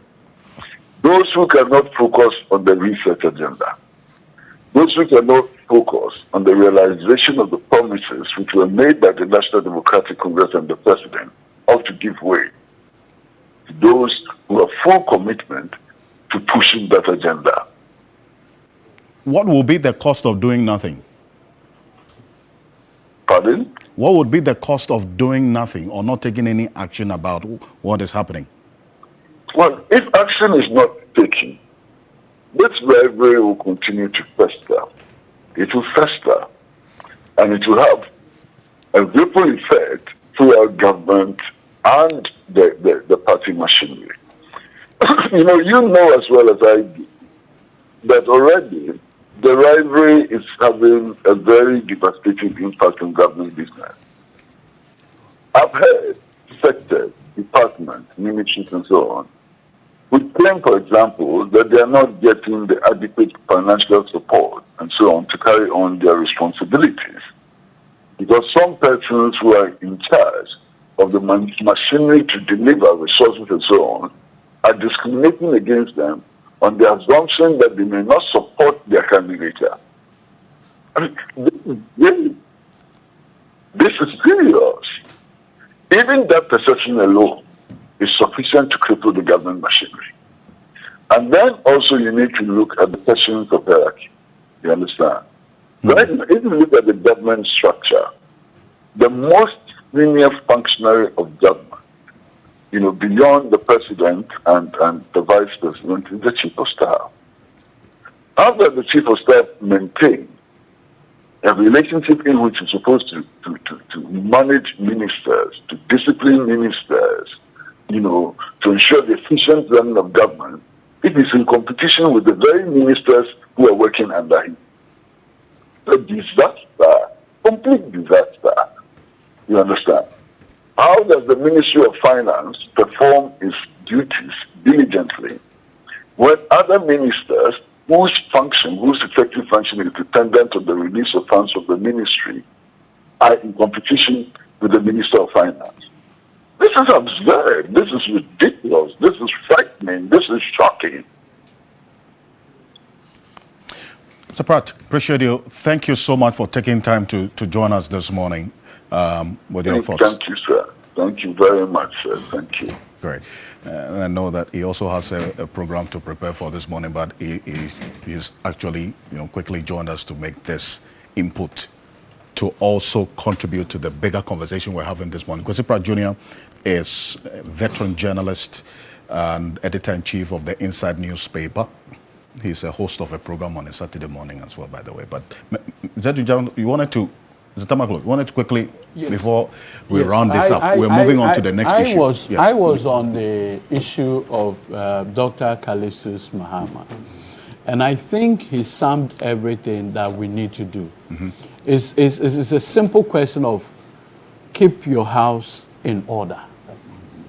Because, you see, you want to govern a country, and you do not want to govern from the point of disorder. And so you want to send a message also to the people of this country that your house is in order, is in shape, and that you have what it takes to, as it were, govern this country. Right. And so if you listen to his write-up, basically what Dr. Callistus is saying is that, listen, at the end of the day, 80% of why Ghanaians will renew the mandate of the NDC will be contingent on the performance of only one person. And that one person is John Dramani Mahama. And so at this critical moment, whatever it is, be it ambition or whatever, or even support to anybody, it should come back to that collective aim to deliver on the mandate. Because you see, we have a social contract with the people of this country. On top of that social contract, would there be a renewal? Because that's the foundation. Okay. So if the foundational document is defective, whatever you build on it will become a problem. And that is why you will see that even when, respectfully, Nana Addo Dankwa Akufo-Addo decided to install his protégé on a defective governance structure, the people of Ghana responded appropriately. So for me, that's where the focus should be. I see. Alfred, you see, we are going round. Everything that Duji is saying is the same as he said the first time. We have heard him. Now you are, right. You are all we are saying, all we are saying is on that this platform, these things are natural evolutions of political parties. Stop fighting it. The more you fight it, the more you lose energy, your BP rises. As you are speaking, there are people under the comment section telling you that instead of advising everybody, send advice to the other guy. Okay. And these are things that you don't control everybody in the party. You see, the fact of the matter is that there is competition. No, I need to also make a point. He's spoken a lot. No, but let me land. Because I yes. need, yes. The fact of the matter is that as long as His Excellency John Dramani Mahama is not coming back, everybody in the party is a political animal, including he himself. He himself, after this show, will be having meetings and engagement with people based on what the future looks like. Wow, look at that. He's not running. He's not running, but he's a formidable figure in the NDC. People are building their ambitions and their plans around him. They are lobbying him. They are looking for his support. Yes. I see. So all these pretense and attempts to make it look like, you know, it's like your mother is dead and you are telling the whole world that your mother is not dead. Eventually, when the thing starts smelling, we all smell it. And it has started. There's a reality check. It started check yesterday. There's a reality check that Kwesi Pratt Jr. Brings to this conversation when he makes the point about the cost of doing nothing. So that if we're seeing all of this play out, even if it's subtly, but then again, the evidence of it playing out in many areas, if you want to pay attention to it, you will see, fits into exactly what Dr. Kalisu Mahama is talking about. And what will be the cost of doing nothing? Certainly, it will be, what do you call it, unthinkable. All right? That's to say, there will be a heavy electoral punishment, right? Except that the truth of the matter too is that, speaking plainly, it won't result in the MPP winning 2028. No. There will be a punishment. And it's even bound to happen that the NDC will lose votes in 2028. But it will not go down so steeply that MPP can quickly come back. No, we've not finished holding them accountable. And in fact, quickly, I must state that they haven't brought down Oforiatta. MPP hasn't brought down Oforiatta. Which voter is going to vote enough for them to win? You can't quickly bring down Oforiatta. The people who are paying 24% more electricity. You think that they are interested in your policies? Because the money is for Oforiatta. Is it the responsibility of MPP to bring Oforiatta? You are in power. You have all the state power. You are saying the opposition to bring Oforiatta. What kind of law is that? So why are you then making the point for the NDC? What kind of law is that? That the Ghanaian people are interested. You that they've given you power. They will punish you for having the power to bring Oforiatta down as you claim, and you can't bring him down. You are weak if you are in government, and you claim somebody has committed a crime, and you must bring the person, and you are counting on the opposition. What kind of leader are you? Thank you. Hold on. It's okay. It's okay. Even make this. It's okay. It's okay. Gentlemen, hold on. The man who has the benefit of managing our finances for 7 years decides to run away under the watch. We have voted for you. Bring him back. And you sit we have voted for you. Bring him down. We have voted for you. This is something that you elicit remorse from you. We have voted for you. You have the power this morning. You have the power. Your microphones are off. You are not being heard. If you claim you have done something, you have the power. You are not being heard. You are not being heard. You are not being heard. Thank you. To enforce the law. Okay. And lo and behold, you have power. We have voted for you. None of you is being heard. Saying that none of you is they being heard. support the court. Okay, so I posted a comment on Thursday on Facebook. That's so. When would MPP bring home Ken Oforiatta? When NDC brings Senate Tamakulu. When NDC brings Senate Tamakulu. Citizens saying yes. He or she has been convicted. Now, when NDC brings you are being disrupted. You are being disrupted. You are being disrupted. When NDC brings Senate Tamakulu, who took the Maslot money? When NDC brings it, when NDC brings it, when you bring it, who is measuring the peanuts? Listen, gentlemen. Who is measuring your microphones are off. So Oforiatta is one person that the Attorney General says when he brings his leg of the investigation, it will blow our minds. Okay. It will blow our minds. And you know, Dr. Ayeni is not one given to exaggerations. No. Okay. So when Ayeni tells you that if you see the corrupt acts Ken Oforiatta is being involved in, that's his Lego. I'm leaving aside for now the 5 cases Oforiatta has at OSP. And talking about even Ayeni's own. Ayeni say it will blow our mind. Come back to it. Not a joke. Yes. So I'm saying that yes, there will be a punishment. I like to talk straight. Citizens will punish NDC if nothing is done. But I'm also saying that looking in the crystal ball, from the way our electoral cycles run, etc., it won't be as grave as to turn 2.1 million votes over to MPP. Yes, okay. I said 2.1 million votes because you know that this is not tolerated. You know that no, don't do that. You know that yes, JM won by close to 1.7 million votes, right? But I'm saying 2.1 because we have to go back to 2020 where he had a deficit of about 500,000. So I add the 500,000 to the 1.7. So you're looking at excess of 2 million votes. So we are saying that yes, there will be a punishment. Oh, and I'm number one to always talk about cost of living. I'm the cost of living guy. I've been reminding JM. I've been reminding him that yes, prices have come down by 32%, but still. Which prices have come down by 32%? Check the joint FM. Which prices? Alliance for Agricultural Revolution. You want to make your point and run. So that is the point. So, Mr. Kansi, so yes, there will be punishment, yes, if citizens were to find that the government is being derelict. Right? But that is not the situation we are faced with here. So let's go on. These are three very critical points I must make. Look.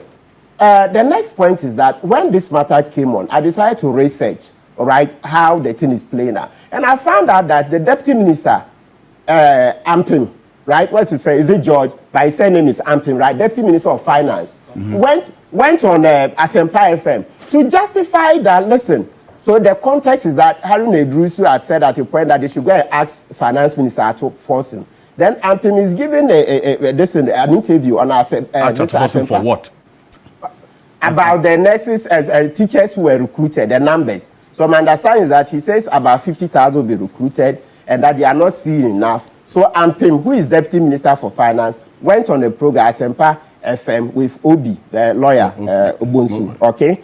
Yeah, so he tried to explain that it's in phases, and so far, from what I heard, about 13,000. That's to say, when MPP was leaving, they recruited about 6,000 that they didn't put on the payroll.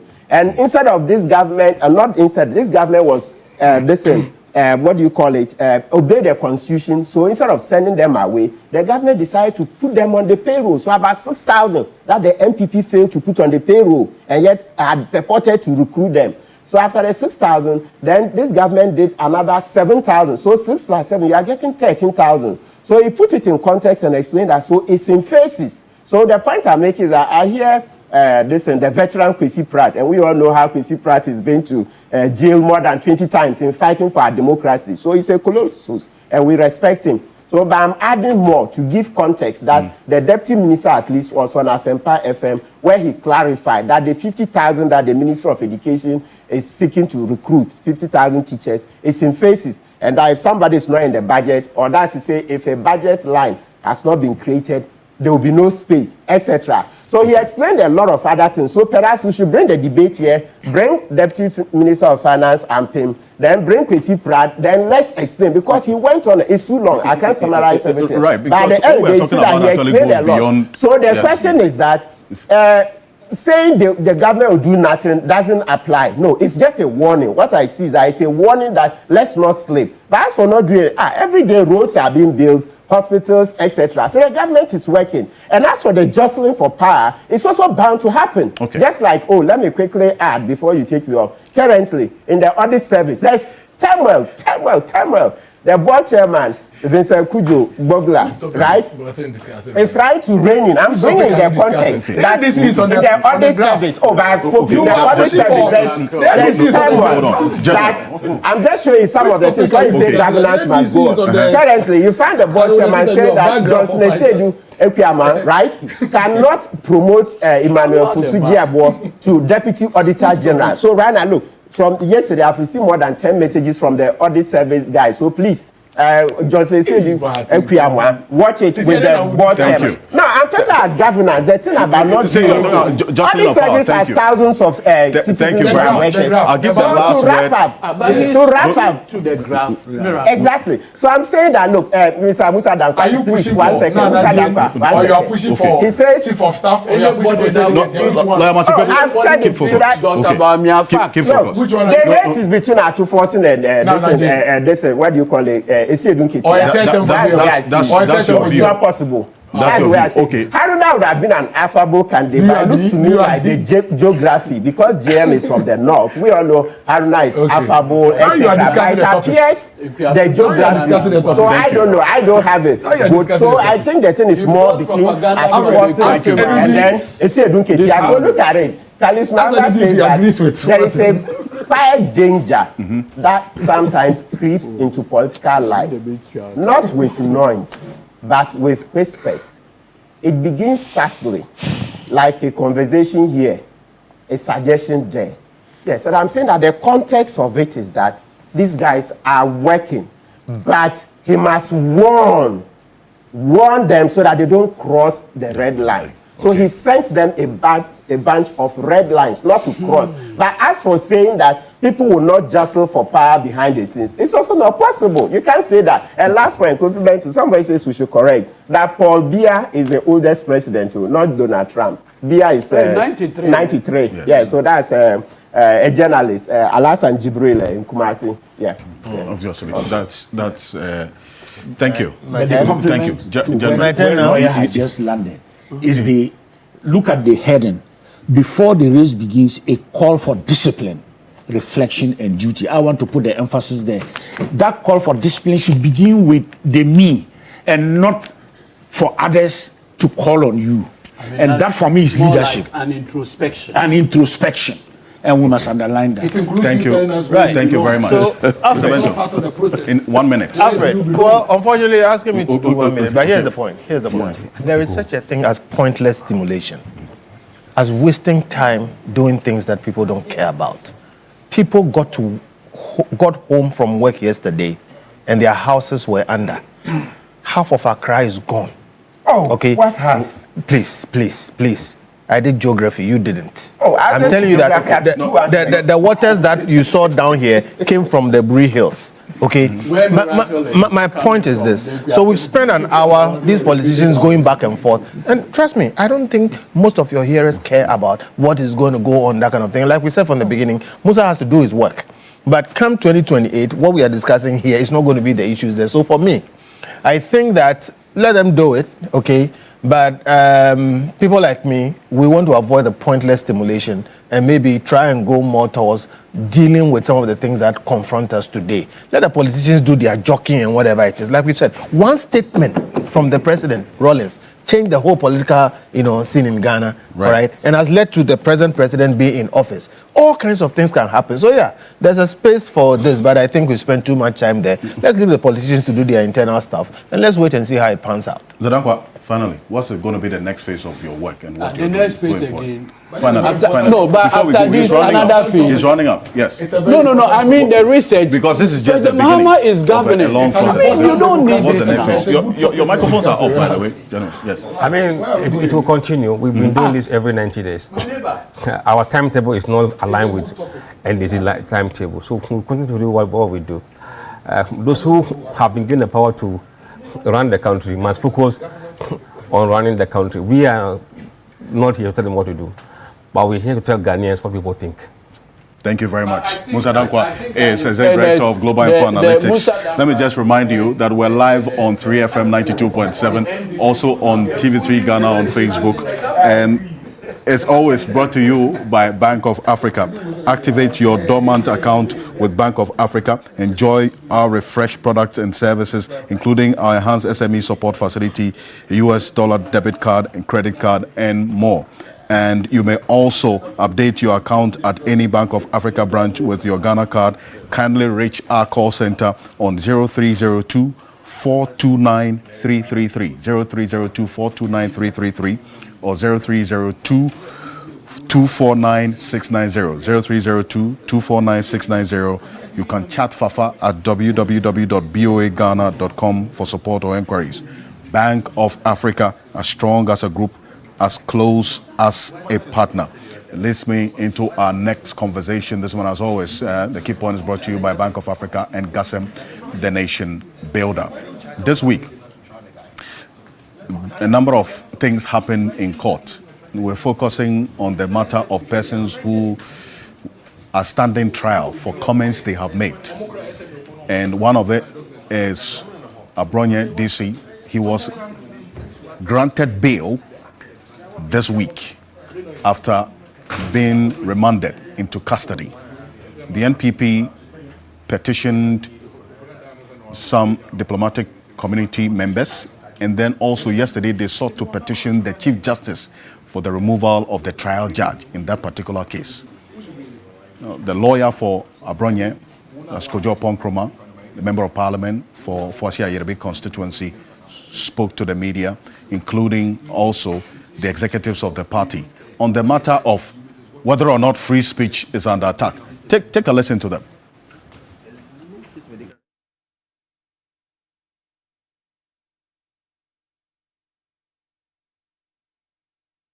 Charge it carefully. You notice that the complaint of the police was about the derogatory nature of the words used. If it is about derogatory nature or abusive nature of words used, and a course of action lies in the civil realm for defamation. It ought not to be a basis for the institution of criminal proceedings. I think there's been a gross abuse of Section 207 and 208 by this government, and it's all because they just want to muzzle people and prevent a free expression of views and all. And that, for me, is very, very reprehensible, and all right-thinking members of society ought to really speak against it, and the government ought to put a stop to it. It militates against our democracy. Is it your view that whatever is happening to the Bono Regional Chairman is because of him as a person, seeing that, he's been in and out of remand, or this is not the first time we're hearing of incidents like, do you think he's being singled out? Oh, clearly it's an attempt to shut him up, to ensure that his right to free expression is curtailed, is unnecessarily curtailed. And I think that is unhealthy for our democracy.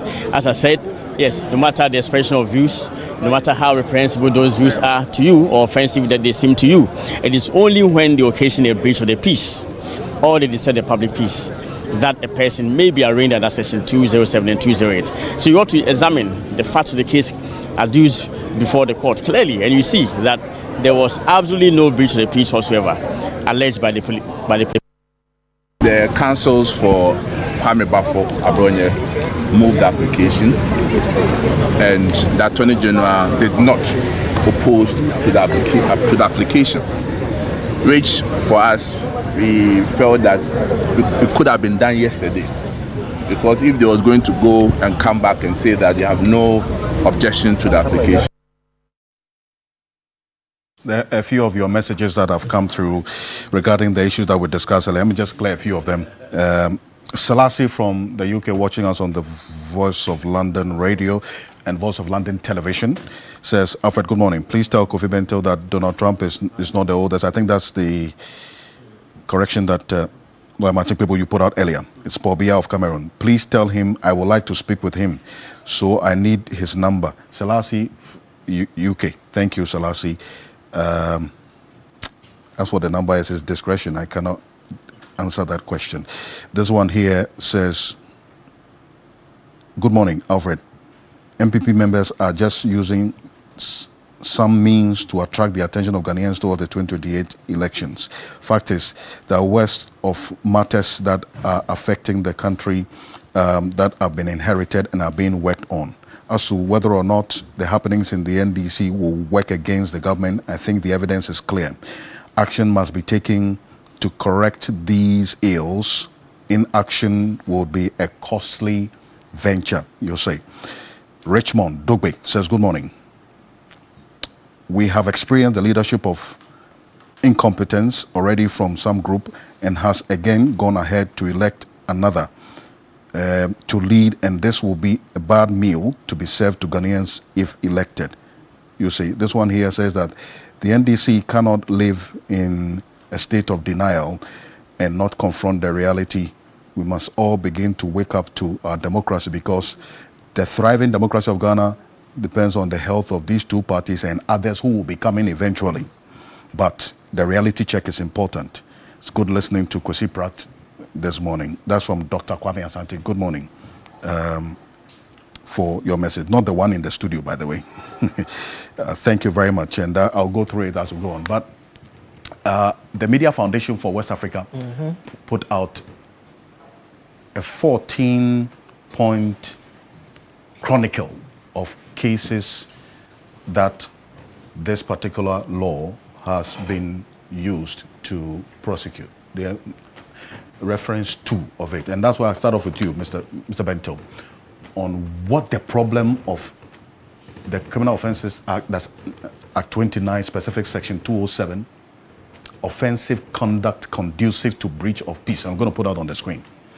Any person who in any public place or at any public meeting uses threatening, abusive, or insulting words or behavior with intent to provoke a breach of the peace or whereby a breach of the peace is likely to be occasioned shall be guilty of misdemeanor. 208. Publication of false news with intent to cause fear and alarm to the public. Any person who publishes or reproduces any statement, rumor, or report which is likely to cause fear and alarm to the public or to disturb the public peace, knowing or having reason to believe that the statement, rumor, or report is false, is guilty of misdemeanor. It is no defense to a charge under subsection 1 that the person charged did not know or did not have reason to believe that the statement, rumor, or report was false unless he proves that prior to publication, he took reasonable measures to verify the accuracy of the statement or report. What exactly is the issue here? So, if you want, I would like to go through it and explain, but it will take a bit of time, so go back. Okay. Now, when you say publication of false news with intent, one, publication requires that you make something public. There's a whole debate about publication. For instance, when you do it within a WhatsApp group, have you published it? Because WhatsApp groups are usually closed groups. Okay. For a certain group of people. Yes, for a certain group of people. Have you published? Then it says false news. False means not true. Somewhere there, it is explained that you must know that it is not true. Then somewhere down the line, they say it is not a defense that you did not know that it was not true. And then it goes and says with intent. With intent means you intended to use that news. Okay, there's a clear line. The news must be of the type that can cause the problem, and then you had the intent to use it to cause the problem. If you have an intent to use something to do something which the thing cannot do, the intent may not be proved. And the intent must not be to make people laugh or to make people angry, but to cause fear. Causing fear means what you did, there's cause and casual. Cause means it led to the person being in apprehension for their safety. All right? So you intended to do it, you used a certain news which was false, which you published, and you wanted to make the person apprehensive for their own safety. And you want to cause alarm. Alarm may not be fear. Alarm is what happens, and even if the person is not fear, they run for safety somewhere, and it can cause some sort of disruption. To public, not in your house, not, so there's so much here, all right? And then they try to explain it there. Publishes, reproduces, statement, rumor, report, which is likely. Look, in my view, this is unconstitutional. It is totally unconstitutional. It runs afoul of the freedom of speech. And I say freedom of speech is not for nice language. Okay, because there are so many other provisions within our law, and freedom is fundamental. So anything that hits freedom must fall.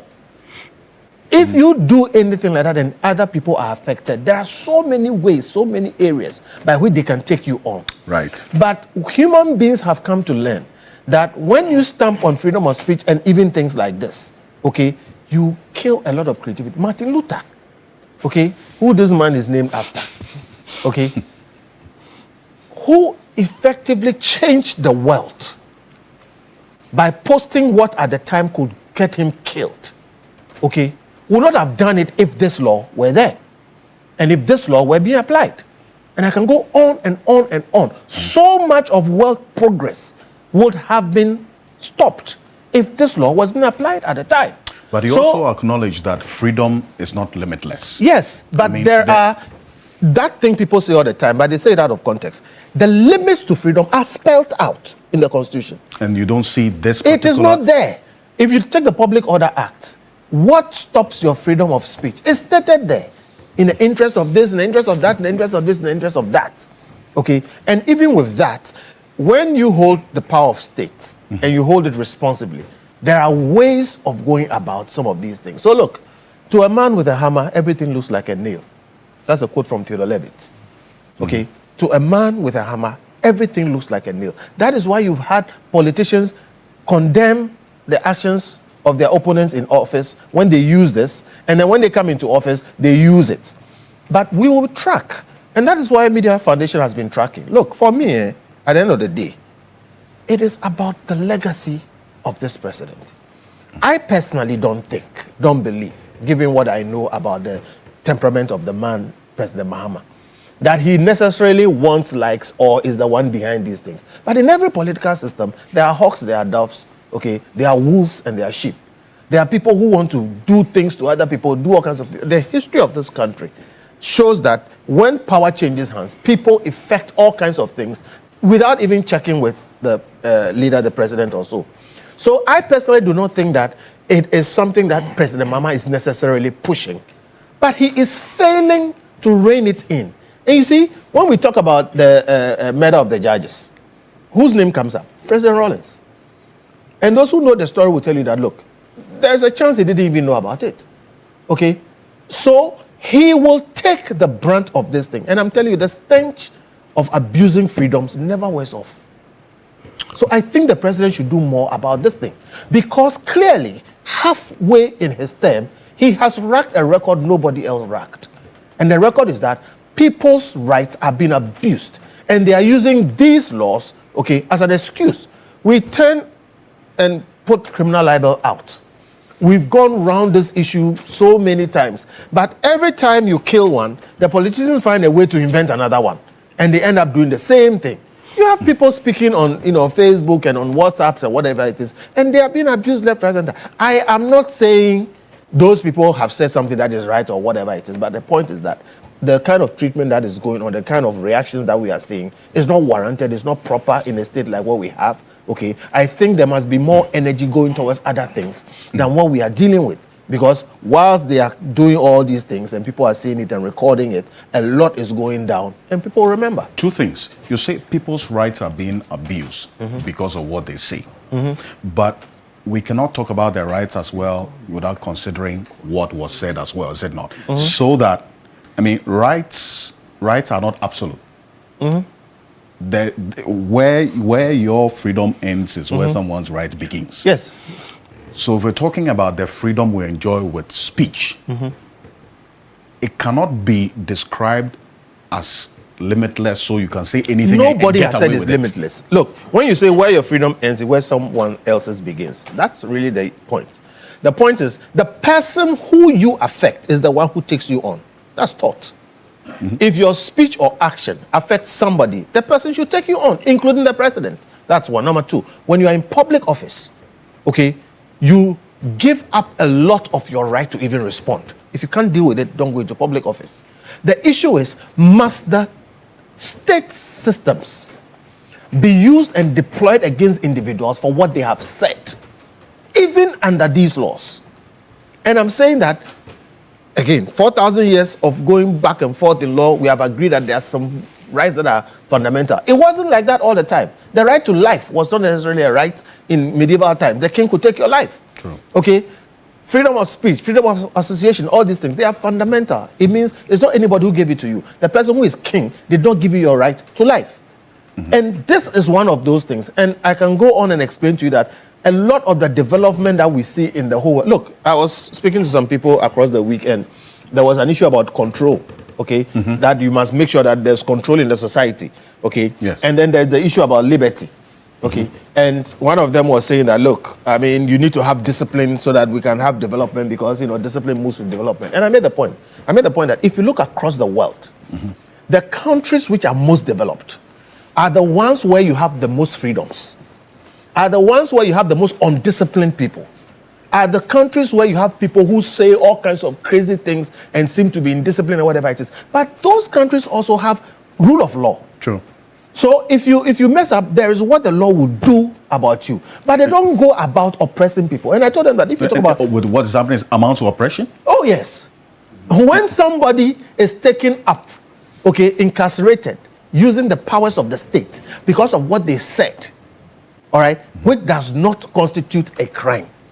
All right, that is wrong. But you're saying that it doesn't constitute a crime because you don't see and you don't agree with Section 208 being the potent check or to check the abuse of the freedoms that you talk about. Two things. Because you say it's unconstitutional. Two things. My brother here, okay, went to the Supreme Court. All of us have been to the Supreme Court on a couple of things. And you can have a law on our statute books struck down in the Supreme Court as unconstitutional. What it means is that not all laws are proper laws. And I believe somebody is going to go to the Supreme Court, if not already, and have this struck down because it flies in the face of the right, okay, to freedom of speech. So the fact that that law is there, that's why I said that law, I believe, is unconstitutional. Section 207 yes. and 208. So that's one now. And if you have this one, this Electronic Communications Act. That section there is unconstitutional. Section 76. As far as I'm concerned, it's unconstitutional.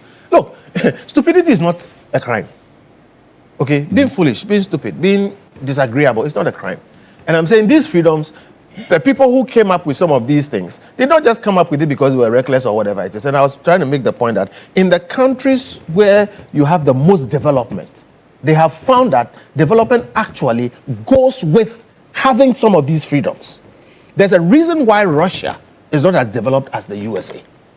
There's a reason why the Eastern Bloc, Germany had East and West Germany. The same people, the same land, the same everything. The difference between them was freedoms. And one of them shot to the skies, the other one ground to the ground. Korea, North and South Korea. If you want discipline, if you want people who don't talk, if you want places where the president is everything, go to North Korea and go and check whether you want to live there. And then check South Korea. So look, this thing people talk about as if to say, and without this we can't develop. The so-called indisciplined people, the most indisciplined people in the world, they are in the States. But there's also the flip side where there are examples of the repercussions of unguarded speech, which is correct under the umbrella of free speech, and the consequences thereof. Yes, and I'm saying that is where your freedom stops, where somebody else's begins. If somebody comes and scurrilously insults me and says all kinds of things, I will sue the person, and when I win, I will sell your house. All right? I won't forgive you. Okay? So that is what the remedy is. Again, I say, it is not for the state. You have today in this country flats up to people's lintel levels. You have today in this country all kinds of problems going on. And the news is that the state is deploying state machinery to arrest people for saying things. Okay? I mean, there's a problem with that. So I'm saying there are sufficient checks and balances in these things. But what is not right, and it's not a Ghana thing, it is a universal, fundamental human right issue, which has been debated and concluded elsewhere, is that the powers of the state must not be deployed against citizens simply for what they say. Thank you. Dr. Emmanuel Bombande, on this matter, to the extent that, yes, there's an acknowledgement that there's the limits to freedom, rights are not absolute, but it is how the excesses and abuse is checked. That's where the problem is. No, I think we should appreciate how Kofi Bentel has given us, in the Ghanaian context, what free speech should look like within our laws. My first interrogation is very simple. There's an amalgamation of hate speech as part of free speech. And if we are not able to separate them, we will continue a conversation that leads nowhere. So it's not about your freedoms being curtailed, because the state has not come to say that you should not express yourself. So if you look at some of the examples that he has given, the authoritarian state makes it impossible for you to even express yourself. So that's why there's no free speech. But if you look at what this tracking about incidences look like, if somebody says, please kill President Mahama for me, it is not the art of speaking freely that is being infringed upon. It is the criminal intent of somebody calling, inciting violence, mobilizing people to kill a president. Now, why am I saying this?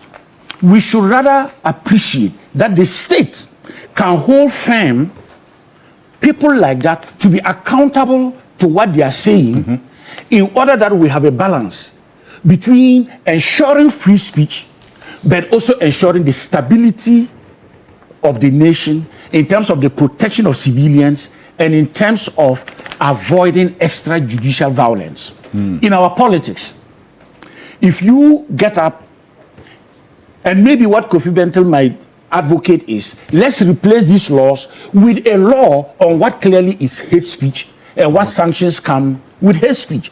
Because if you engage in hate speech and you now say that hate speech is free speech, then you are being disingenuous. Maybe that is the word. Now, I want to add this element. If our Ghana police does not have the capacity and the skills to ensure that you hold accountable people who engage in hate speech, but then there's a thin line and they label it as free speech, what then you do is that you now leave the people to take the law into their hands. So our country now becomes a jungle in which when you threaten somebody, the people will now resort to meting out their own understanding of justice, which now becomes much worse. Let me give I know you want, I'll be brief. No, please. Okay. Go ahead, quickly. You see, in the first quarter of 1994, a railway station in Rwanda just simply said, Tutsis are cockroaches, full stop. That radio station was expressing its right to speak. But what it did subtly was to say that because we kill cockroaches, kill Tutsis. By April, 800,000 people were killed. So where do we find the balance? And that is why even the young woman who regrettably made that statement and was apprehended, it's not because the state infringed upon her, but it was also to protect her. Because in her community, people could have come out to help her for going public on her phone or tablet and making those disparaging and unthinkable observations. And so the police, therefore, must maintain that balance between our rights to free speech and the interests of the nation state and the protection of individuals so that we can all feel protected under the law. Now, when you look at this in context, our problem is that we have made it a political battle. To my left here, I must commend Miracle. He's an effective communicator. But I've never heard him communicate in such a way that he has dehumanized you, denigrated you. He wants to stick on the issue and debate the issue. And he will do that for the whole day. But he won't take you as a person and denigrate you and humiliate you. People are doing that in the name of politics. And I think that's the point that he's making that we need to correct. You have no right to denigrate anybody and to humiliate anybody, especially when that denigration is because of our political difference. It could be our religious differences. It could be the regions we come from. It could be for all of these reasons. And so I want us to look at the balance that holds the country together. And that our work of that stability is continuously work in progress. Now, if somebody argues that, how is the police able to hold this balance? We are progressively seeing improvements. And we should rather be encouraging and supporting those improvements, training and retraining for democratic policing.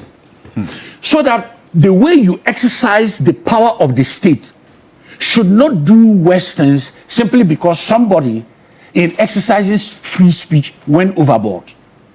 And what we therefore want is to take the venom, the hate speech out of it, and continue to expand the frontiers of democracy.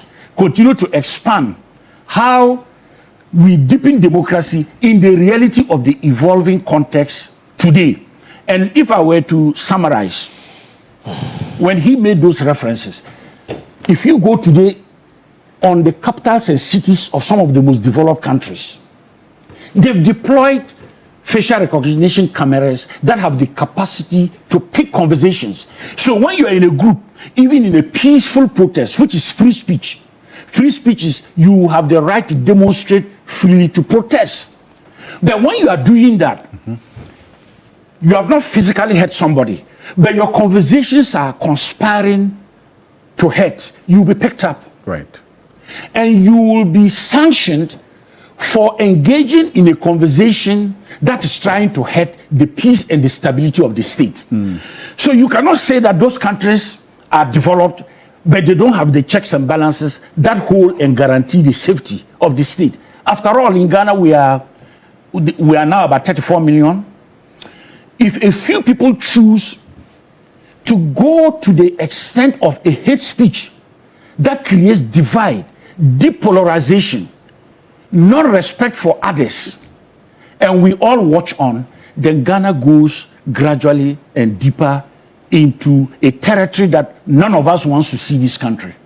And that is why we must make sure that whatever is happening, there is a healthy balance. And that healthy balance is never to allow hate speech to take over our discourse, particularly when that discourse is political. And when that discourse seems to ignore that we all have equal rights under the same law. Then finally, who is the one action for the actions that reprimand those who engage in hate speech? It should never be the political parties. It should never be the executive arm of government. We must trust in the independence and professionalism of our police to determine what is it that has gone overboard that needs the person to answer, and what is it that has not gone overboard. And that's why hate speech then also is in categories. So some of them are mild. It is hate speech, but you cannot actually hold the person too much. Whereas others are egregious. Yes, the gravity of asking for the killing of a president, a sitting head of state, is completely unheard of. And to say that, oh, this woman was only expressing herself freely, as for that matter, she shouldn't be apprehended. It is no longer about her free speech. It's about endangering the Republic of Ghana with a recklessness that can implode.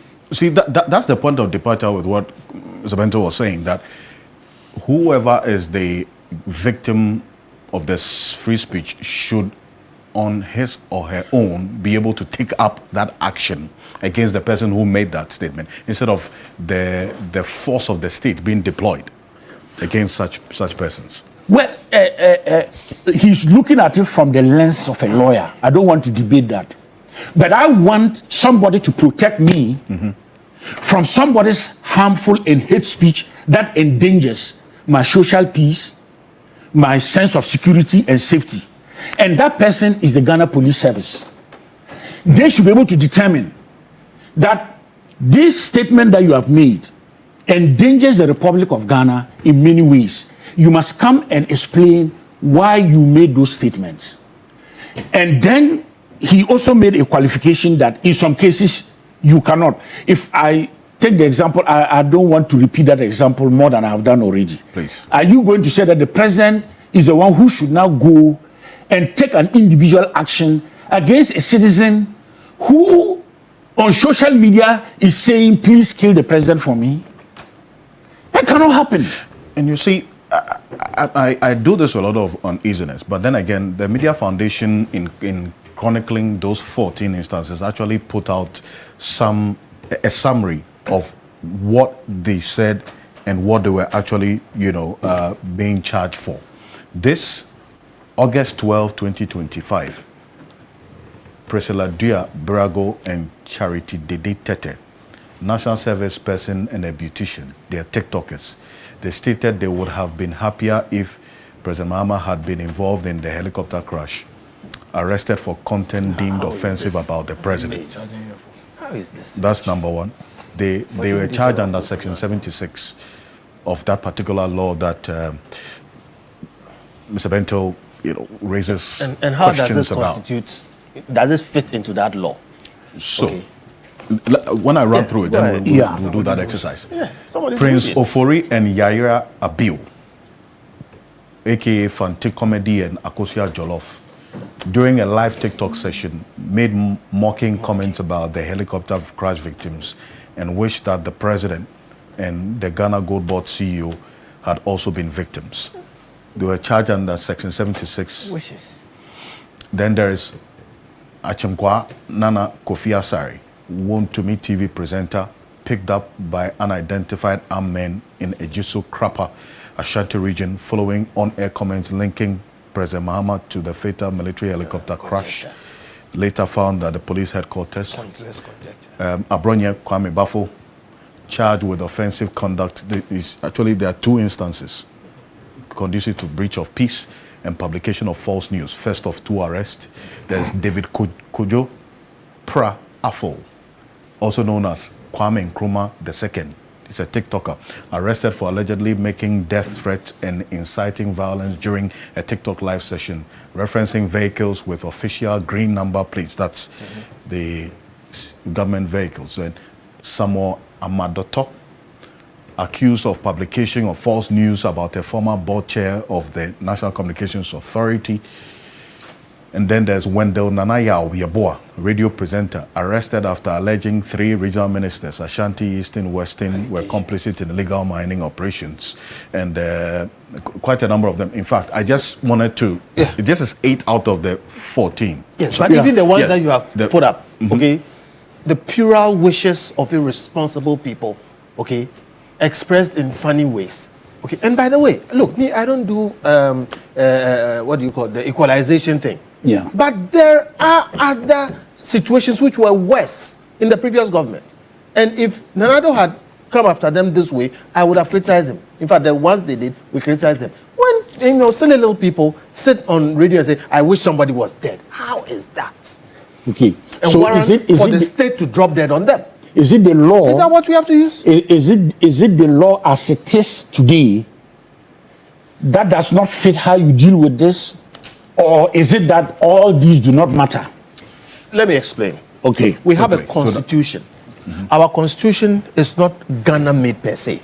We drew from the rest of the world.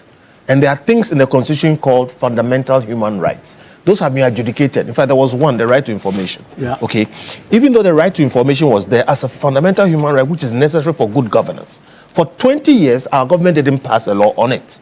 And all kinds of things were happening. So I went to court with my colleagues and said, no, we do have a right to information, even though we don't have a law on the right to information. Yeah. The state came and said, no, you don't have a right to information. The judge ruled and said, no, it is a fundamental constitutional right. Even though there's no specific law saying A, B, C, D, E, and this and that, that fundamental constitutional right must be respected, and therefore ordered them to give us the information. Then the government quickly went and did the right to information. I'm using this analogy because those fundamental rights in our constitution are available to us.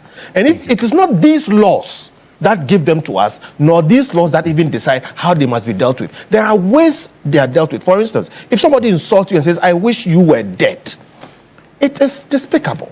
It is wrong. If the person threatens you in a way that puts you in apprehension of your safety, that is assault. You can report, sue the person, and they will be found guilty. Okay? But the state has no role in that. The state has no role if I say I wish this and that over Alfred, or they wish this and that over me. And I don't have the time, but I'm saying there are many reasons why these things exist. I give you an example.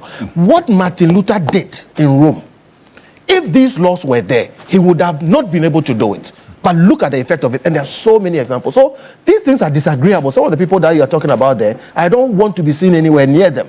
Okay? But I'm saying there are bigger issues here. Today, we are looking at how much of state resources is devoted to dealing with these people. What will come out of this?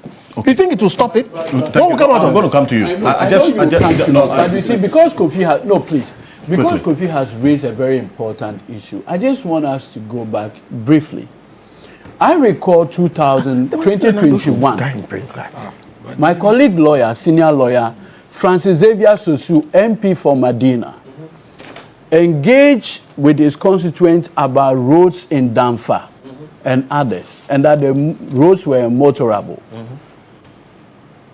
Based on the protest, the police came and said they have blocked roads.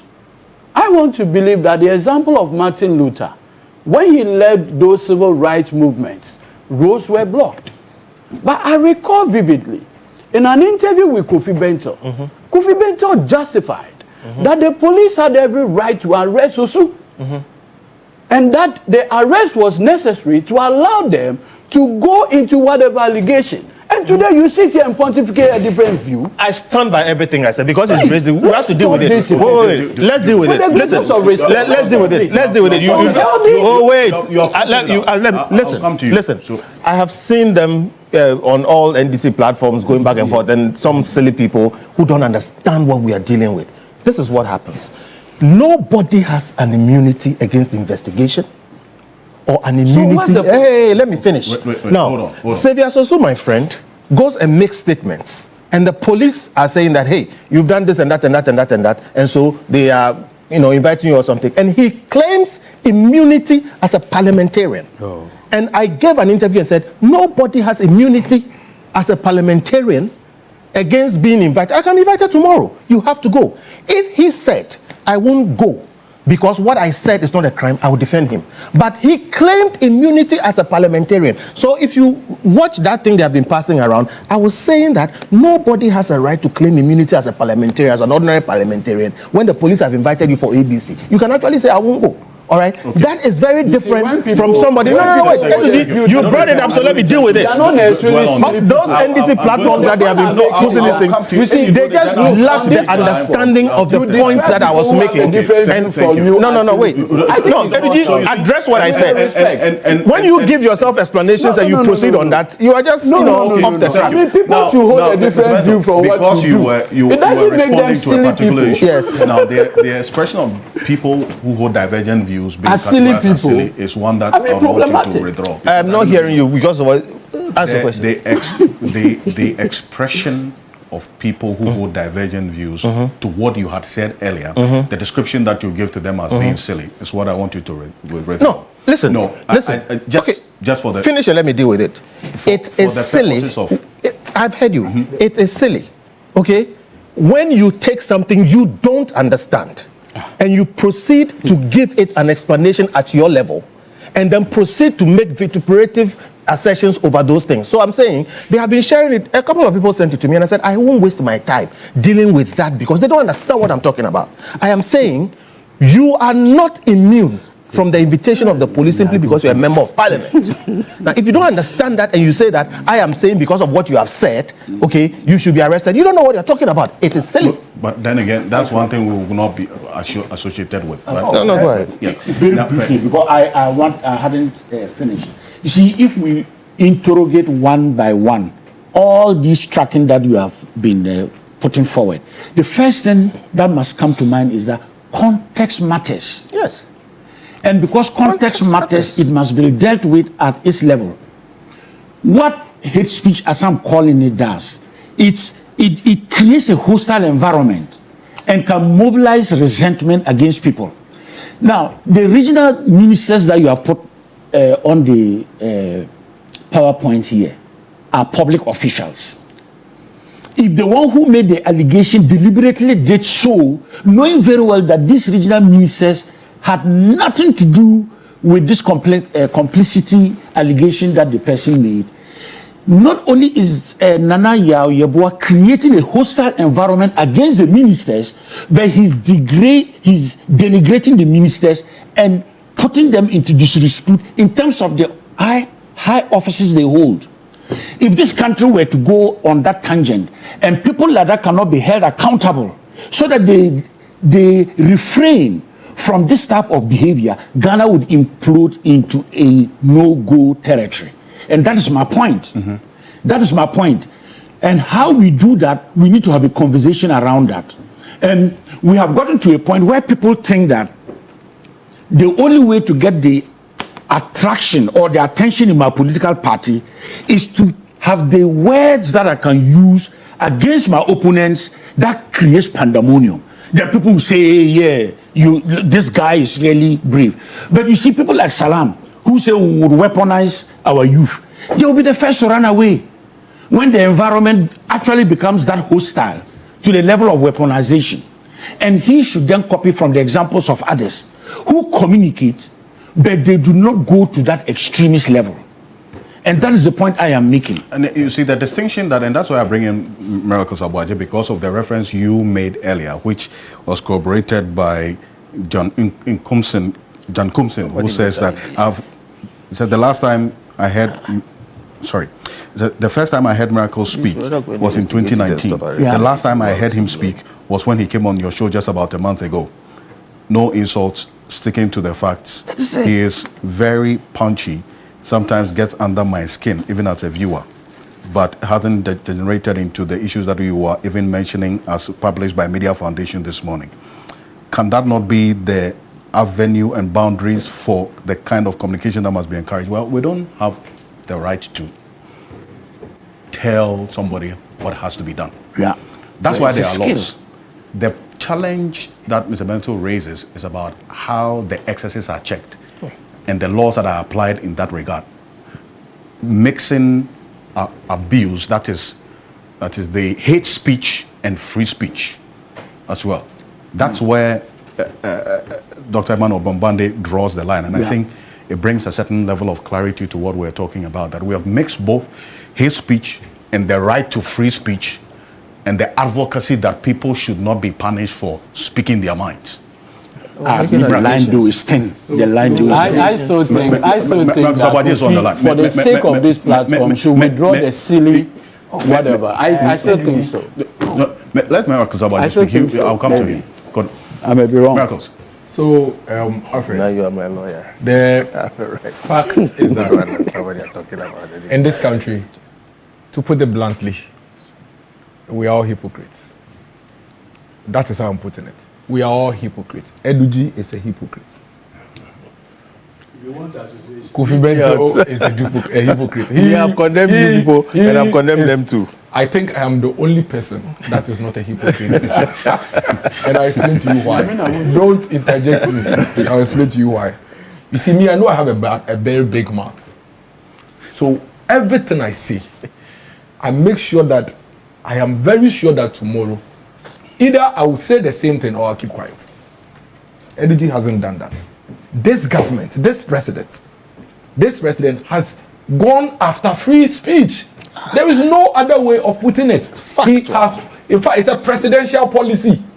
The man said that he is even going to use our IPs to identify us and find us where we are. You see, when you want to control my speech, it's not free. Free speech and hate speech are not the same.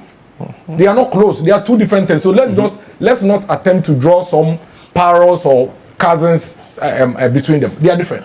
And irresponsible speech is different from. If you want to control what I say, then there's no free speech. It means that before I speak freely, I must filter it and be sure it will please you, or you accept it. And there's a reason why I say that. There is a letter written to Nana Danko Akufo-Addo by President Mahama, then opposition leader, and has been shared on Eduji's WhatsApp, Facebook wall. That's why I'm saying he's a hypocrite. And he accepts it. He knows why I'm saying that. February 11, 2022. And when we finish, he has to change the settings on his Facebook. It makes it difficult for me to search. There's a way he has to do it so that it's easy. I'll show him. This is what, this is President Mahama. Dear President Akufo-Addo, I'll just jump them. I am appalled at the growing criminalization of speech and journalism in Ghana under your watch in this 21st century. Then he goes on to itemize some of the things, and I'll pick two issues that he itemizes. One, he picked an issue of Captain Smart that had been picked up by the police for inciting an uprising by the Ghana army at Parliament and calling for a Rwanda kind of situation in Ghana. He cites it as one of the things that he's appalled that the Akufo-Addo had gone, and he calls Akufo-Addo out because the police had gone in to pick Captain Smart. Is here, the letter is here. Oh. So let's accept that. Let's accept that. No, it's here. It's on Eduji's wall, February 11, 2022. Let's accept that.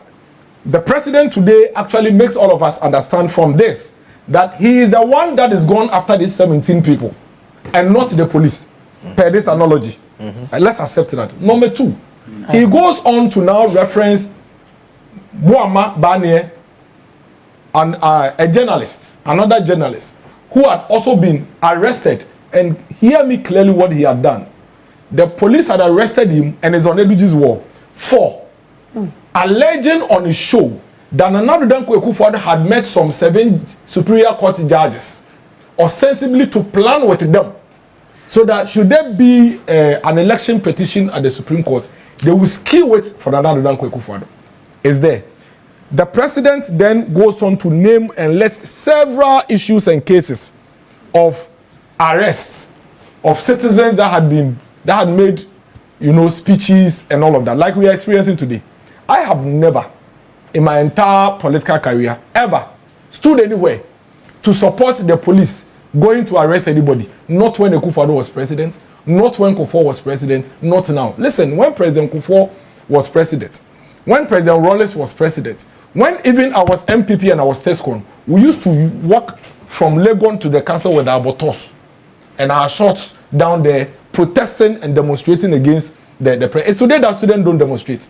Those times we joined the demonstration, and we were all on Legon campus together. We joined the demonstration when the vandals descend without even knowing what it's about. And by the time we realized we were at Castle, protesting and demonstration, that was even time when President Kufuor was president. I am never on record. That's why I'm saying I'm not a hypocrite. In fact, I am on record on my Facebook wall for calling out the Ghana police for arresting people when the Kufuor was president. Me too, so it's there, it's on my wall. I have always been against that. So I can speak freely, but he can't. Because when I go to his wall, there are several posts he has shared when the Kufuor was president, where he was expressing displeasure for the police arresting people for making certain commentaries against Kufuor, including even people who may have said things against the first lady, like we have experiencing with some 17.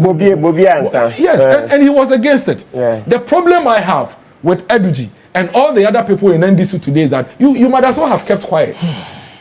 Because all these things that are happening, which I admit, under the MPP, the police had done similar things, are the same thing happening now, which you spoke against.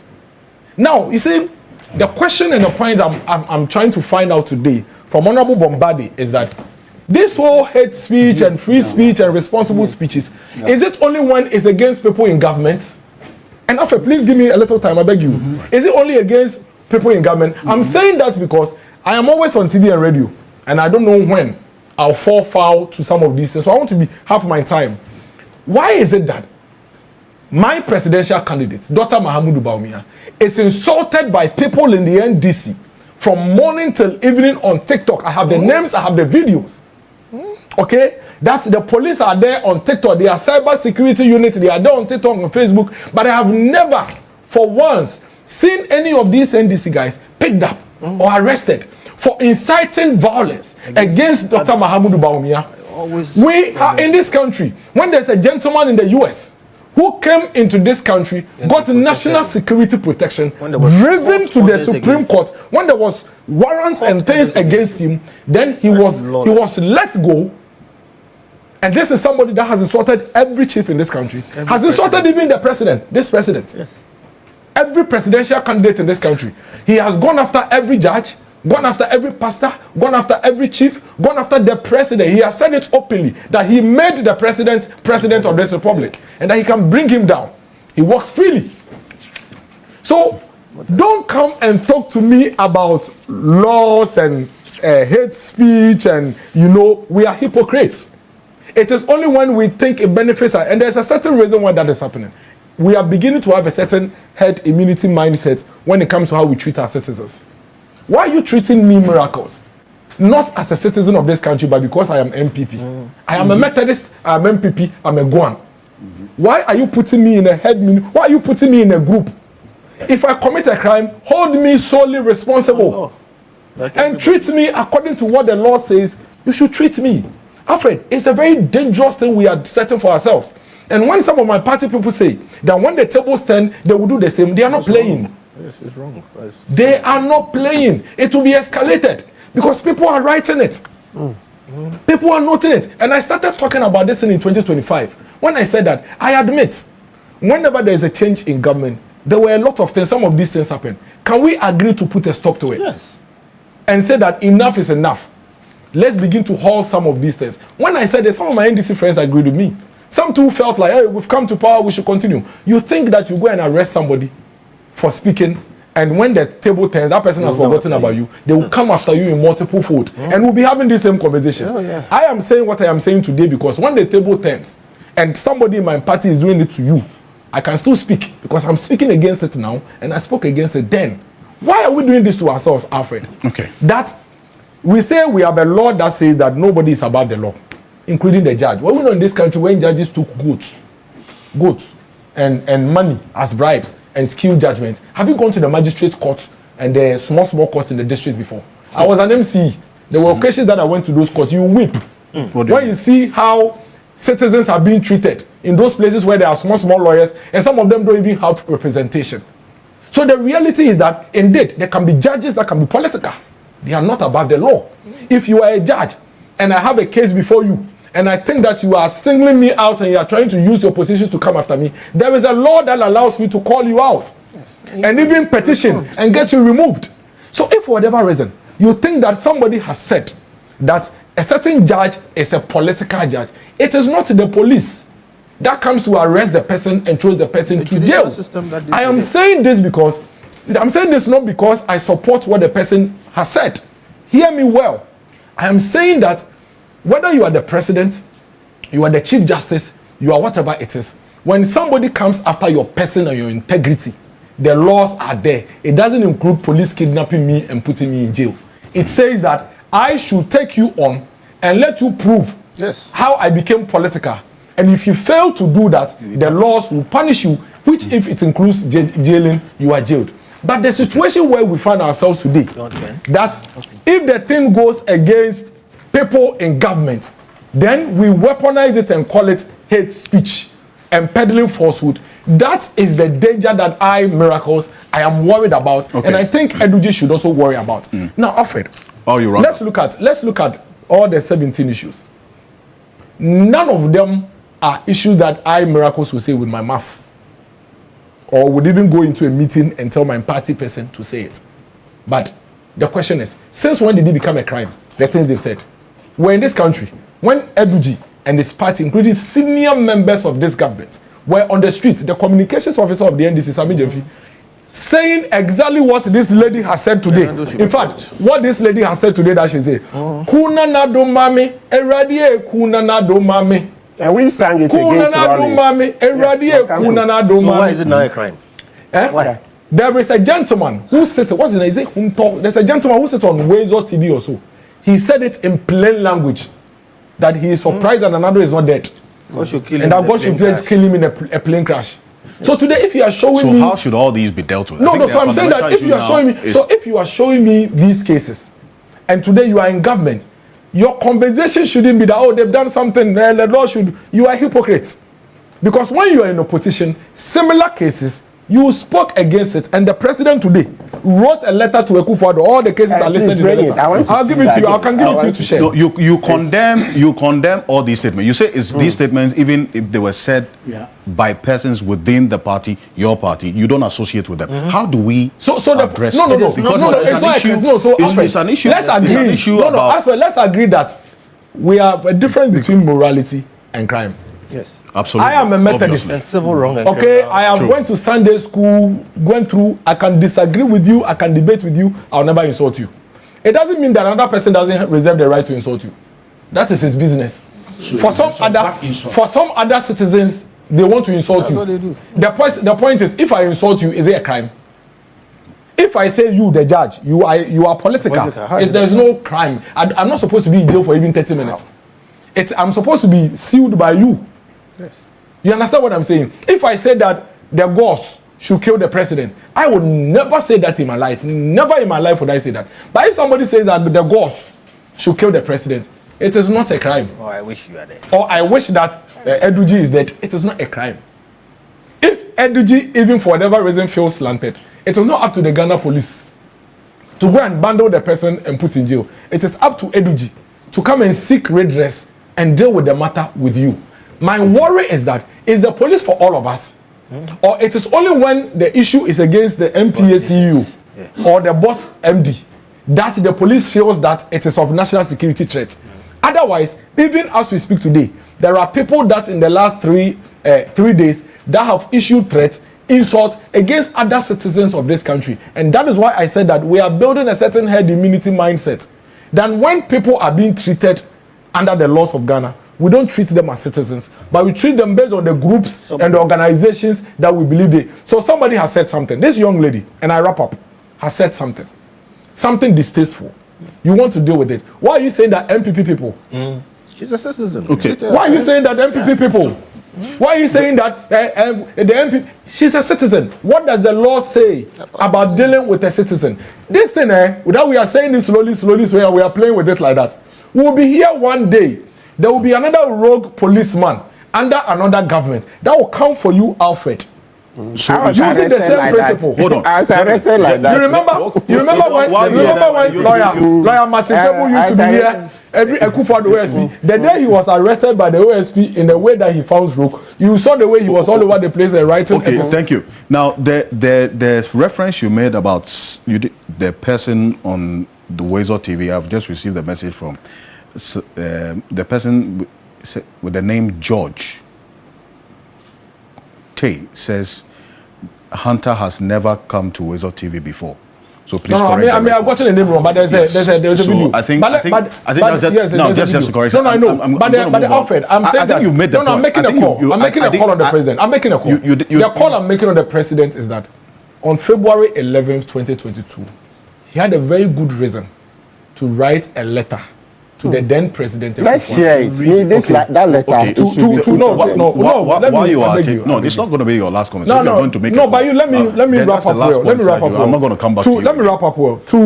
He wrote a letter to the then president Akufo-Addo, and it was a very passionate letter, talking about free speech and giving examples of what he feels were attack on free speech by the president. Edwiji published it on his wall, and the letter is here. I'm begging him.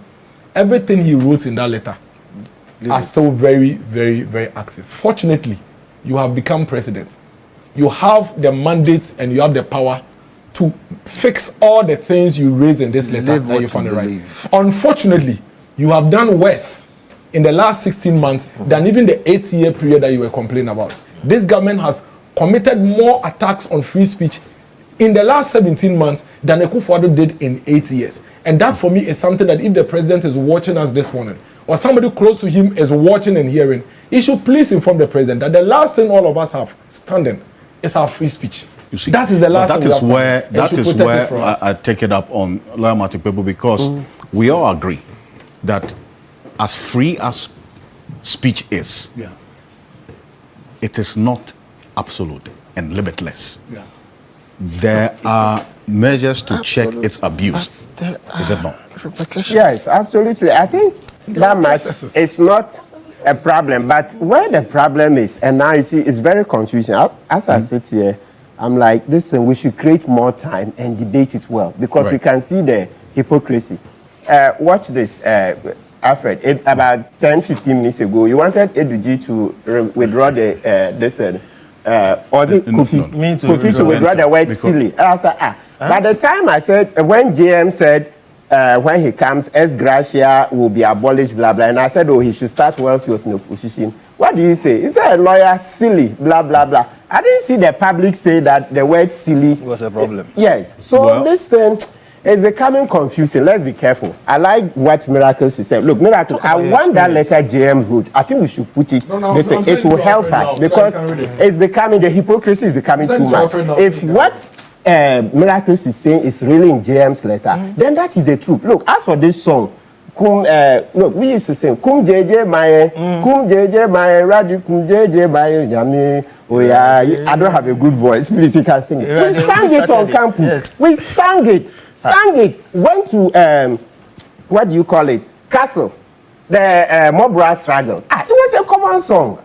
So I'm now confused that they listen you say about the president. People say, hey, you can't say. This, what, 99, that we sang this song. Prof, were you teaching at that time on Legon campus? No, it was a student. Okay, you are. Kum JJ Mai. It was a song that we sang. You sang from Legon to Castle. 1999.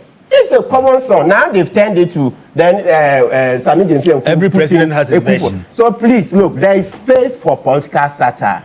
There is space for political satire. So let's be careful how we mix up political satire with serious statements. It's becoming too much. I think it's becoming too much. So the young lady's one, yes, it's unpalatable, but to be candid, straight from my heart, I would say that's in the realm of political satire. And I want us to read JM's own letter. I've sent it to please talk about your experience. Because I don't want this. If we are not dealt with that, we call Akufo-Addo Mampam. Mampam. Every time I sit here, Adam Bona is my Mampam mate.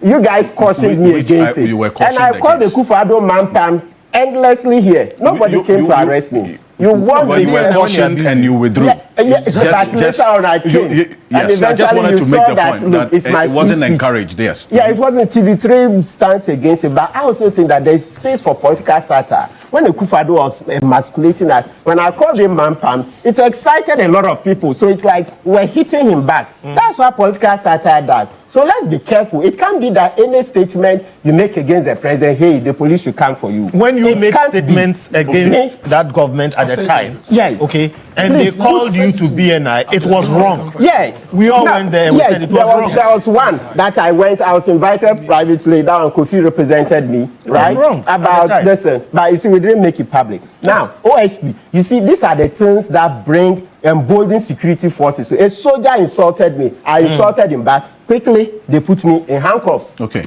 If we don't stop these things, you would then embolden security agencies to go for citizens. Yeah, it will be an abuse. There is space. Look, let's be very clear. There is space for political satire. Don't think that Section 208 is meant to emasculate political satire. There are some of them we can say things against the president as a form of entertainment. There's a rule in the states. Go to the US and all that. You see the things, the way they lampoon President Trump. They lampoon him all over. Look, Keir Starmer, UK, etc. So let's delineate what is political satire from what is really hate speech. Some of it. Kum JJ, ask my mate. I left Lagos in 2002. You will see. And even went back several times. It was always a popular song. Then later Kufuor came. Then they put in Kufuor's name. Then they Kufuor-Addo's name. So please, let's be careful. Let's be careful. Nobody is saying that people should throw the country into this, what do you call it, chaos, etc. But we are also saying that some of the statements are political satire. So if you begin to think that even political satire is against the law, then you are lost. In a democracy, there is space for it. Look, Oliver, what didn't Oliver Boma say? He said that if the soldiers don't do the coup, he himself will do the coup. We said it was wrong. We said it was wrong. So today, you're saying that any small statement, that's wrong. Meanwhile, at that time, people who today are saying that the statements against JM are wrong, etc., that's a crime. They didn't say so. We're all saying that no, the arrest of Oliver was wrong. So what is this? What is this? I think, look, it doesn't look good. I think what is creating the tension then, but which I think we should watch is that is the use of the remand powers. They've been excessive. Abuse of the remand powers. It's the abuse of the remand powers. Look, Abronye, by all means, I don't support what he said, right? I don't. But when he went to court the second time, you know, we have Section 96, subsection 5 of the Act 30, which deals with if a judge thinks that, so basically, let me paraphrase before we go in there. So what it says is that if you've been charged with an offense and given bail, presented to court, you are given bail, and that case is still pending. And in that first case, you can be imprisoned for more than 6 months, at least 6 months. In other words, more than 6 months, right? Okay, let me use the word at least because sometimes it can be just 6 months, right? So, and then whilst you're on bail, you commit another offense and you are brought before court. The law says that, oh, based on it, then the judge can say you are likely to commit another offense. And so the judge can remand you, refuse to bail. So in this case, His Honor, but we will like saying justice, even though it's not a high court. So please, when you hear me saying justice, Kunsun, he's not going to high court here, but that's how we speak. We wish them well that everybody will rise. So I'll say justice, Joseph Kunsun. So he was using the black and white letter of the law. It's there, Section 96, subsection 5, then you have C and D. So let's just read it quickly. Yes. It says, a court shall refuse to grant bail if it is satisfied that the defendant, and most of the time we use accused, but the law here says defendant, C, may commit a further offense when on bail. So that's if you admit him to bail, he will go and commit another offense, not necessarily the one for which he was brought there. Right. Or D, is charged with an offense punishable by imprisonment exceeding 6 months, which is alleged to have been committed while the defendant was on bail. So that's the one I said when the first one. So let's say in this case, Abronye, the first one, so it was also about publication of false news. Yes. And that law, that particular tool, it is a misdemeanor. So it goes to a maximum of 3 years. So from a fine, so a judge can give a fine, 1 day in custody, whatever, but a maximum of 3 years, yes. Right? So Abronye fitted that category, that he already had one case which has a maximum of 3 years imprisonment. Then whilst on bail, he's alleged to have committed another offense. So if you are going by the black and white letter of this law, you would say that, yes, the judge may have been right. But unfortunately, we have this case of Oko versus the Republic, which is a 1976 case. And that was what was Taylor J. At that time, he was Taylor J. Later, he rose up to the Supreme Court. He was confronted with it. So 50 years ago, Taylor J. went in and said, that is a dangerous law. Very dangerous. Then, otherwise, many people will be denied bail. Even Oliver, I remember after the coup treason things, later on when he led the Galamsey demonstrations, which we all supported, you know, when he was arrested, yes, this thing was invoked. It was invoked. So long and short, I'm saying that Taylor J. at the time, more than 50 years ago, said this law is a danger to our society.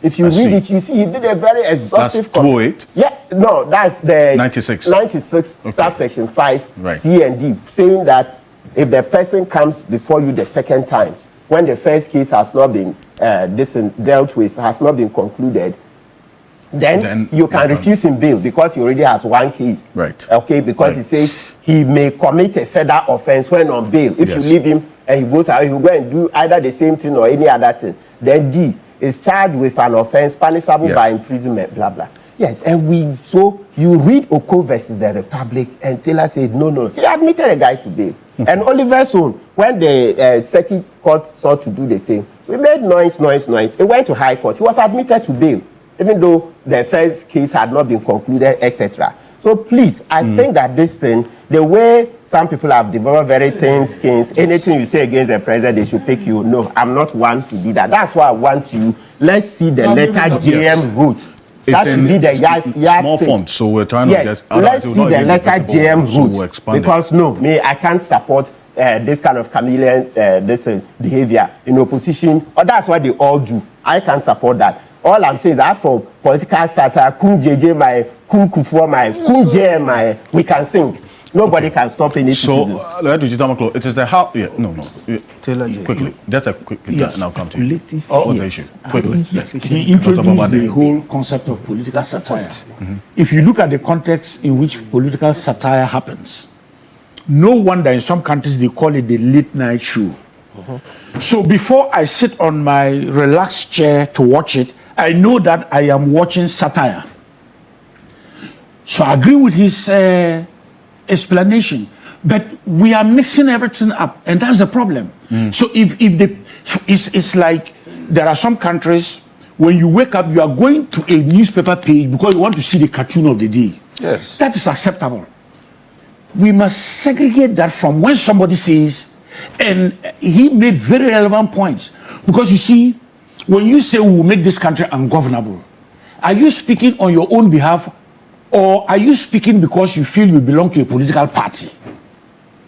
So a lot of these conversations that we've had, I want us to put on the table also how we are protecting the national security and interests of all the people of Ghana. Thank you. And not to whitewash this. Right. On this. I think the accusation, and obviously even from TV3, your framing of the question is the detention of government critics. On this platform, I mean on your screen, detention of government... No, that has to be... critics. That's your framing this morning. That's what's happening. And please. Himself admitted it. Look, I think we have to respect that. Please. You see, you framed it, detention of government critics. On this platform are two of the harshest critics of President Mahama. For the past 1 year, several months, one of the staunchest critics of President Mahama is Miracle. He is punchy, he speaks his mind. Nobody has ever invited him to any police station whatsoever. Kofi Bento had criticized this administration in any form, including its appointees. Nobody, I repeat, has invited him. So President Mahama is not and does not have the habit of detaining his critics. That point ought to be made and ought to be made strongly. You see, one of the things that we must all recognize, I don't think it's a fair thing, but I'll just assume I'm not aware. You see, the whole conversation about speech in this country is not new. It's not new.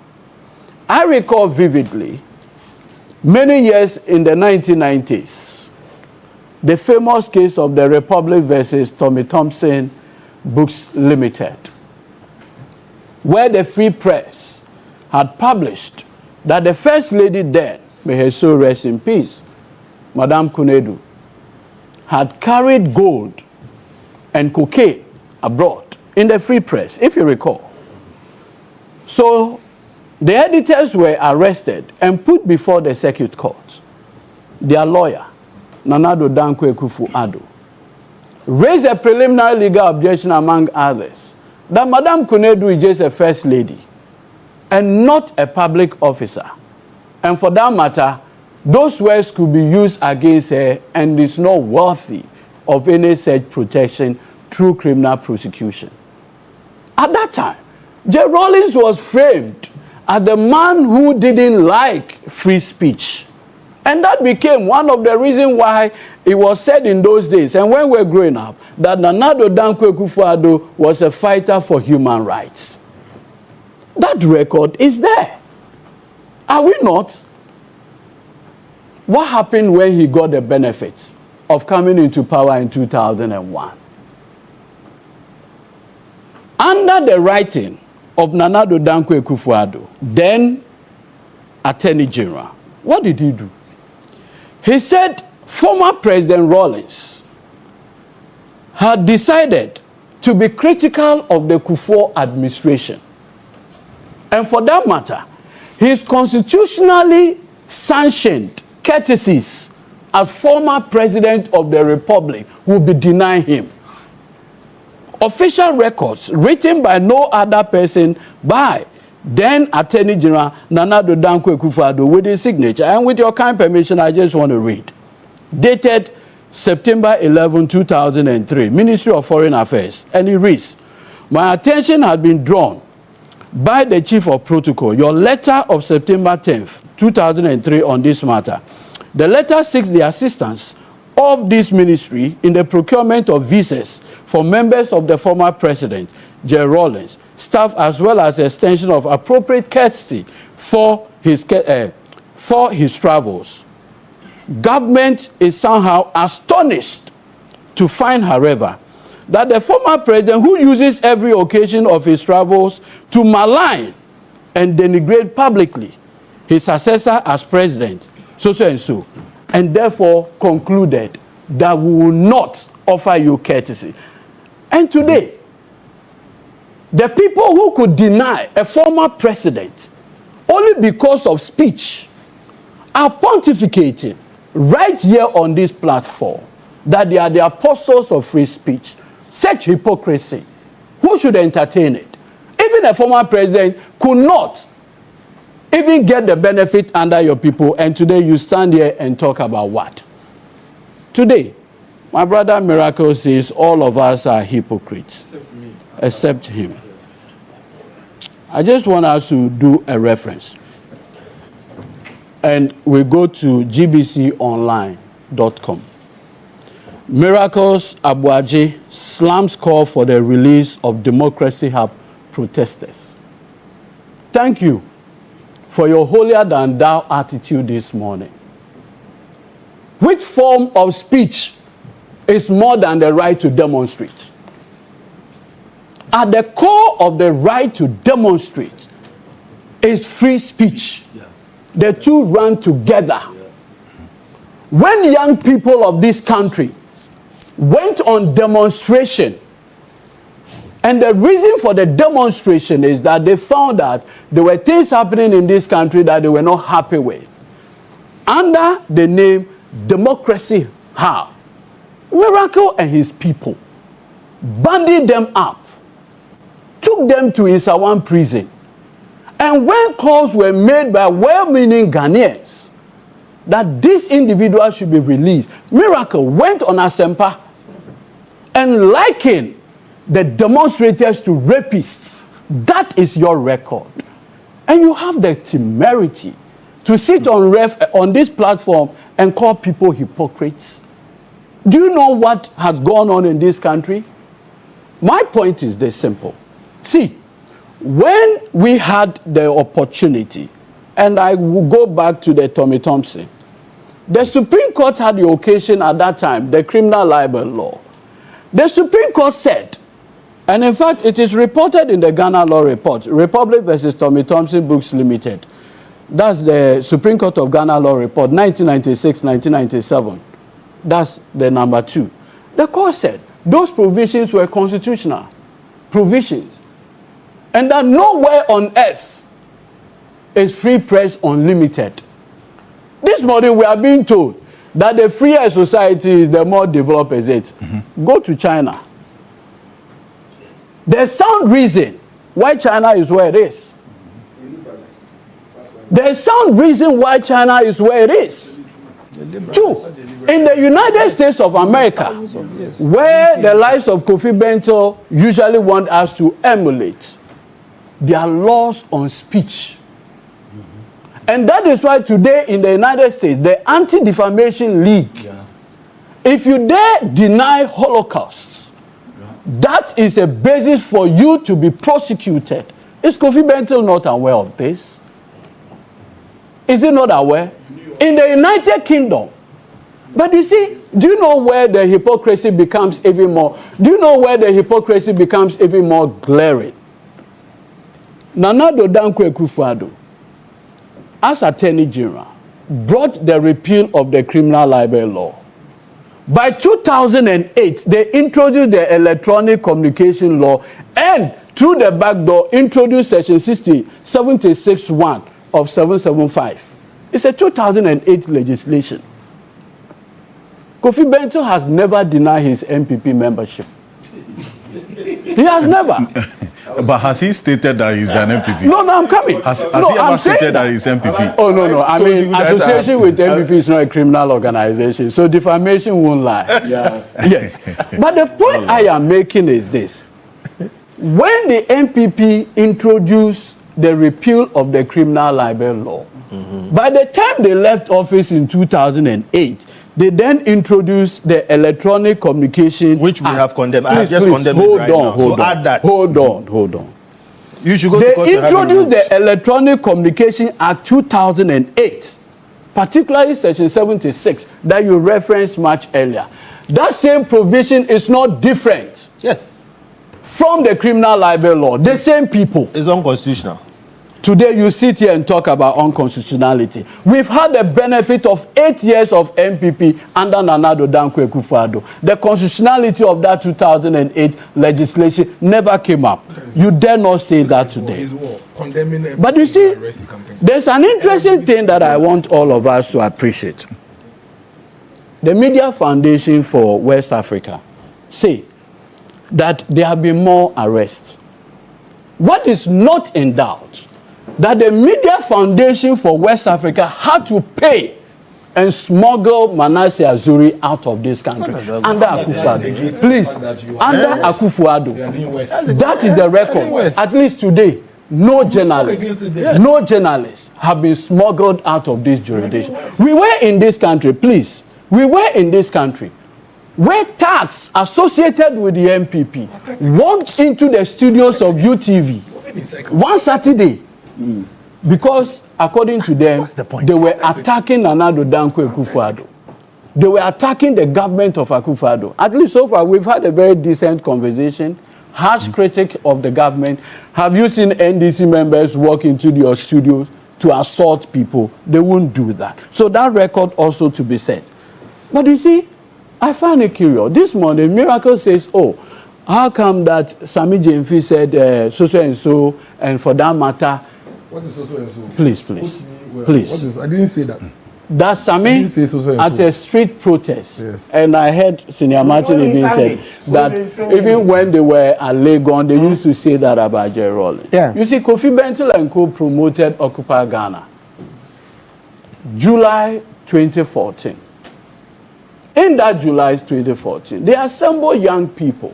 One of their songs was Kum, Mahama, Emayen. Why are you arresting people then now? Ku Mahama Emayeng. Why then are you arresting people then for this? Ku Mahama Emayeng. 2014, nobody tagged.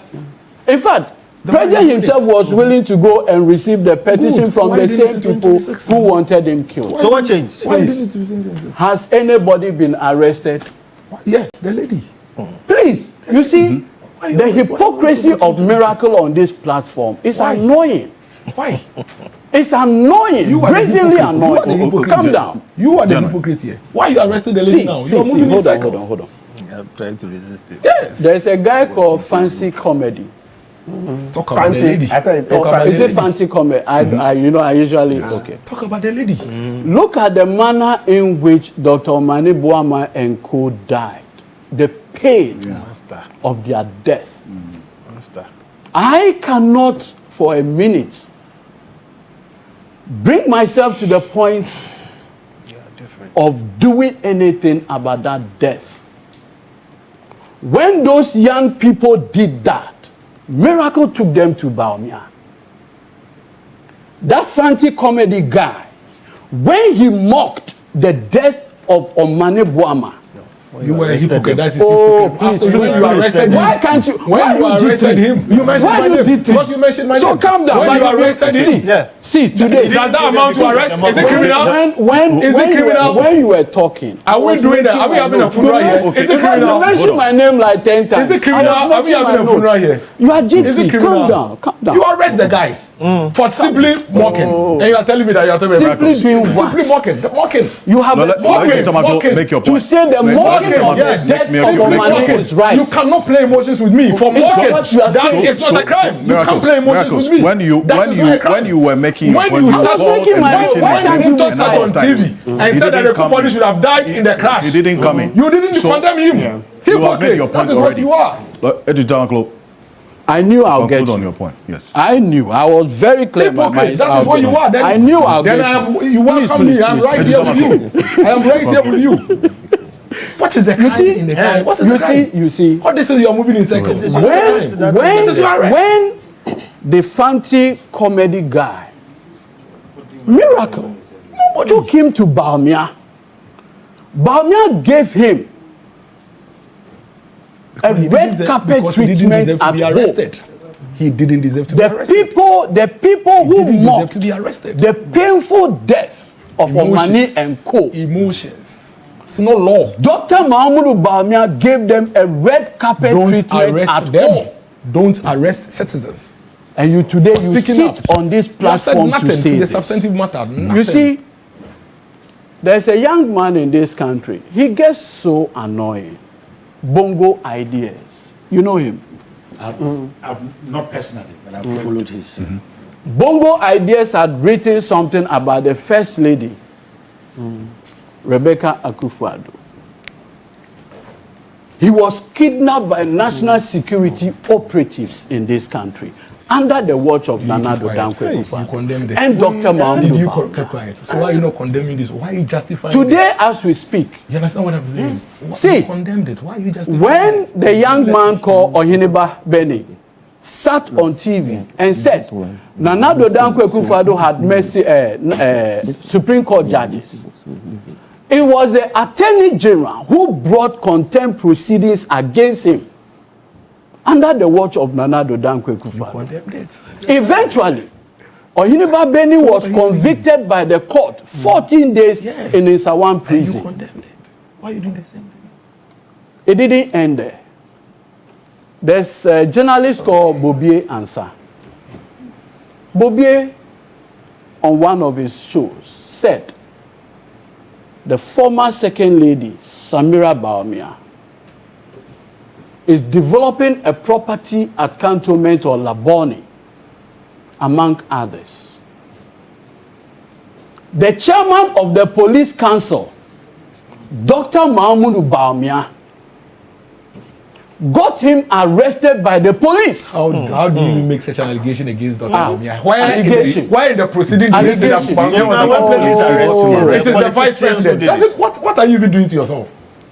You see, so today all the arrests, all the 17 arrests, all the 17 arrests are John Mahama. But you see, you are jittery. No, but he's the one saying it. All the 17 arrests are John Mahama. So let's establish it. It's all Mahama. You see, why he spoke against the wife of the chairman of police council. What happened to him? I was lawyer for Bobier. When I went to the counterback, he was in his boxer shorts. It was the next day that I went to court and got bail for him. And you are doing the same thing. You see, the reason why I've had to chronicle all those instances is that, you see, I've read a statement attributed to Dr. Mahmoud Bawumia, where he goes ahead to say that persons associated with the MPP are being harassed and try to, as it were, claim a certain sanctimonious, image. I want to put on record on this platform that as the chair of the police council, many arrests were effected by the police. Maybe he, as the chair, is not aware. Okay. But those arrests were effected. What we should never lose sight of is that even in the most advanced democracies, speech has always been circumscribed. According to you, when you prefer, when you want it, when it's used. Democracies all over. And in fact, if you look at the Constitution itself, it says the rights and freedom enjoyed under this Constitution are, quote unquote, within acceptable limits. So the Constitution recognizes that there are limits to speech. And so when Nana Addo Dankwa Akufo-Addo, as lawyer for Tommy Thompson, made the argument that the criminal libel law infringed the constitutional right to free speech, the Supreme Court unanimously said no. In democracies, speech must be construed within acceptable limits. I'm a person that advocates free speech. And that is why I've been on your show from 2012 till now. Nobody has invited me to any police station. You know why? I respect myself. Okay. I will speak, I will make my point within what is acceptable. On this platform, Miracle has said some of the harshest things against John Mahama. He has not been arrested. Context is key. Right. And if we lose the context in the political case and what we are seeing so far, we'll do 360 degrees and come back to the same point. So you condemn right. Thank you. What we are saying, condemn what? Gentlemen, which one? The ones that you condemned in the MPP time. Which one? When people speak and they were arrested. Which you what? say. When they said you what? have listed so many things about people saying things. I was even lawyer for some of them. Exactly my point. And I'm saying you condemned it at that time. You condemned it at that time.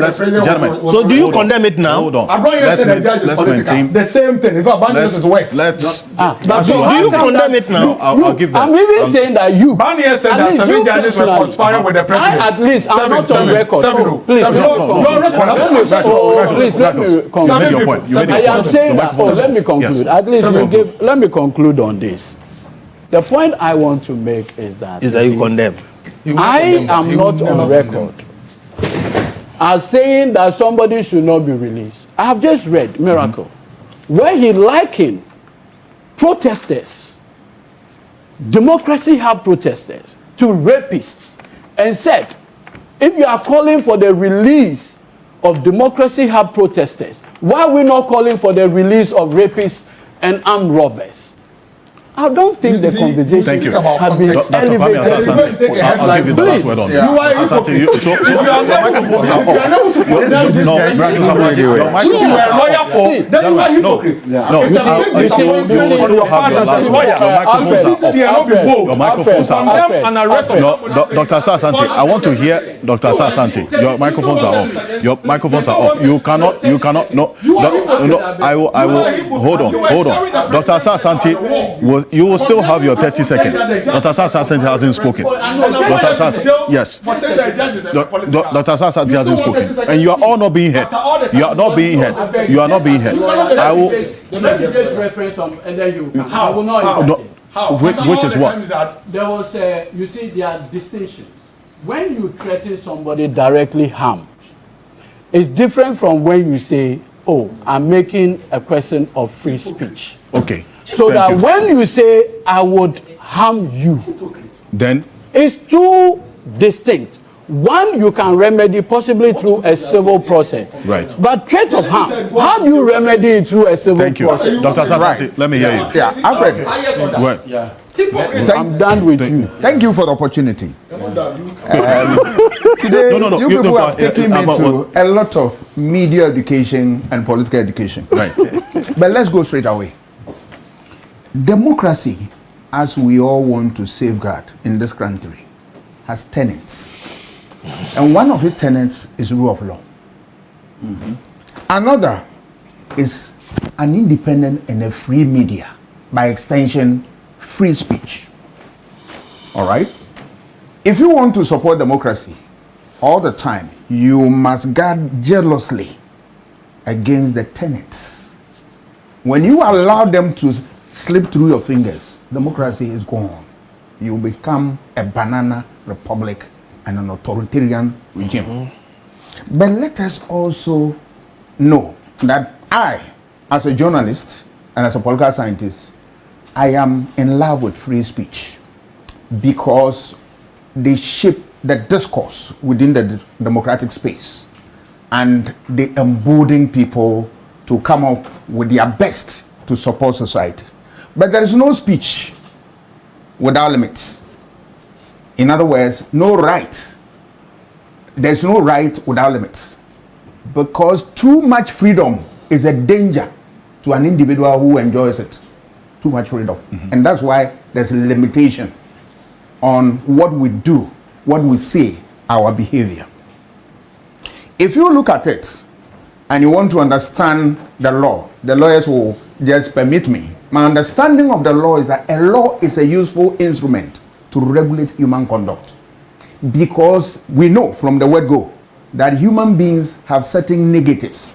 We are corrupt, we are abusive, we are this, all the negatives. So how do we keep this? It's only law that will regulate this. And that is why laws are developed to regulate our conduct. Because at a point in time, when you give anybody opportunity, the person may want to what? Go above the law. So a law will serve as a guide for you. And that is why democracy what? Hinges on law. Because without it, democracy will just fall flat. All that I've seen within the political space is what I'm going to see. My observation is that people are equalizing. That this regime did this. This regime also did this. But look, even one wrong is bad enough to bring this democracy down.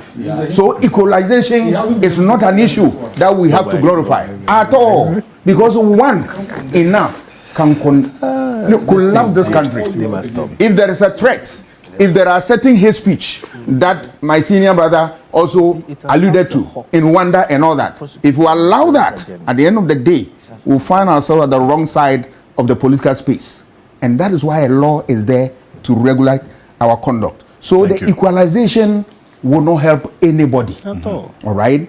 I've also seen, and it's not new to me, hypocrisy in Ghanaian politics. Playing out within this space. All right? People do things in one regime, and then another regime, they what? Condemn, they praise, and all that. We have seen that. And for me as a student of politics, I've seen hypocrisy in Ghanaian politics for a very long time. And they are playing out here. Now, having said all this, we have to proffer some solution. How do we deal with this?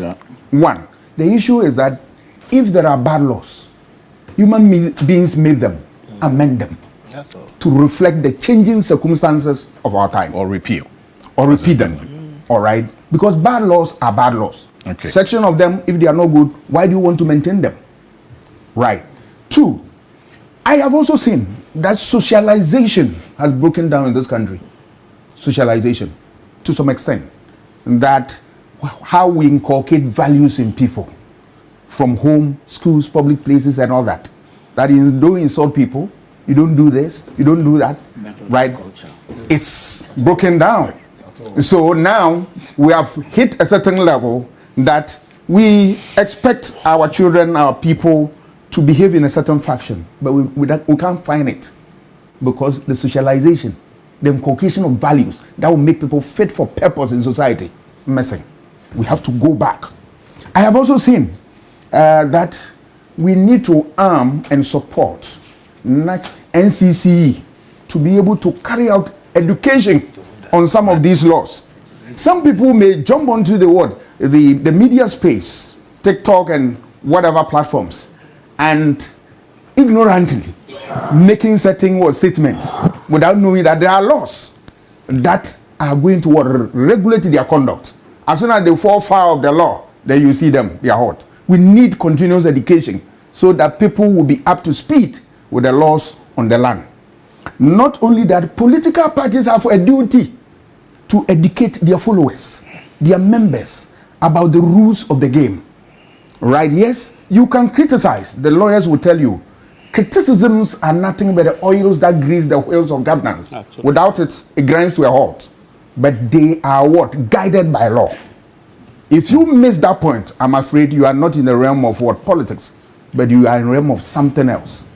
All right? So we should be able to educate political actors, educate their followers. Don't encourage them. Sometimes you see statements to the effect that people are encouraging people within the political space. Right? Let us shy away from that if we want to protect this democracy. And above all, we should also not give oxygen to insults and attacks and all that. For me, I say that if you insult, if you attack, I take it that you don't have the power of argument. This morning, we have seen criticisms, we have seen ideas, but there are no insults here. That is how in a democracy we operate. Thank you. Lie, Thank you very much. So when you see all these things, right, ignore people who insult. They don't have the power of argument. Yes. Because in the political space, it's driven by what? Ideas. Thank you. It's driven by what? Discussions, dialogue. And let me also say that the political parties also must stop supporting some of these activities, because the price that they pay for this is that it dents their image, it creates an unnecessary problem for them, and at the end of the day, it damages their well-being. Thank you. On the solutions note, in 30 seconds, please. So we should make no mistake. All of us agree that we must even expand the frontiers of free speech. What we are saying is responsibility must accompany what we are calling free speech. Now, I'm going to end with a text directed at you, but because you cannot pay attention to it, I got a copy.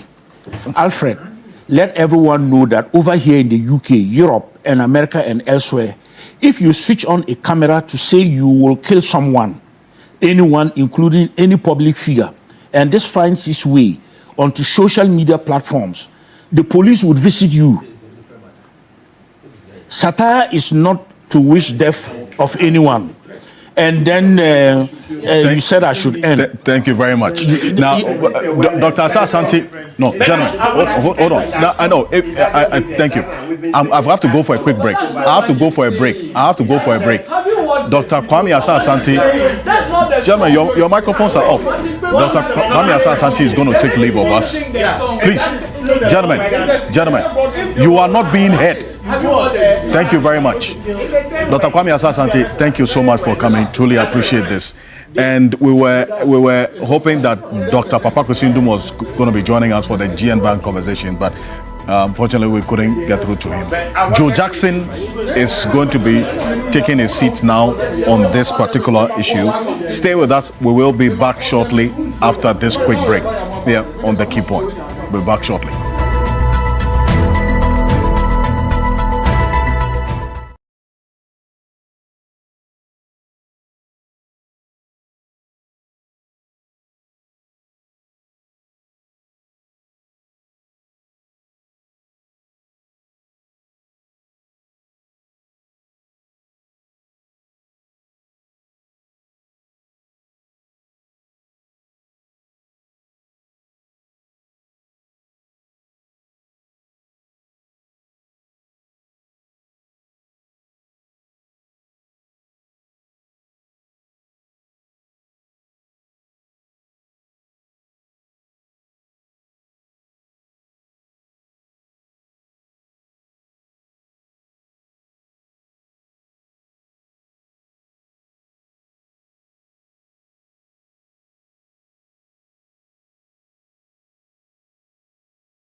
In a world full of noise, clarity matters. Stories shape us, ideas challenge us, and honest dialogue moves us forward. This is a space for depth, where voices are heard and perspectives matter. Conversations with Dr. Abinanya Kwasmini, coming soon on TV3. TV3, first in news.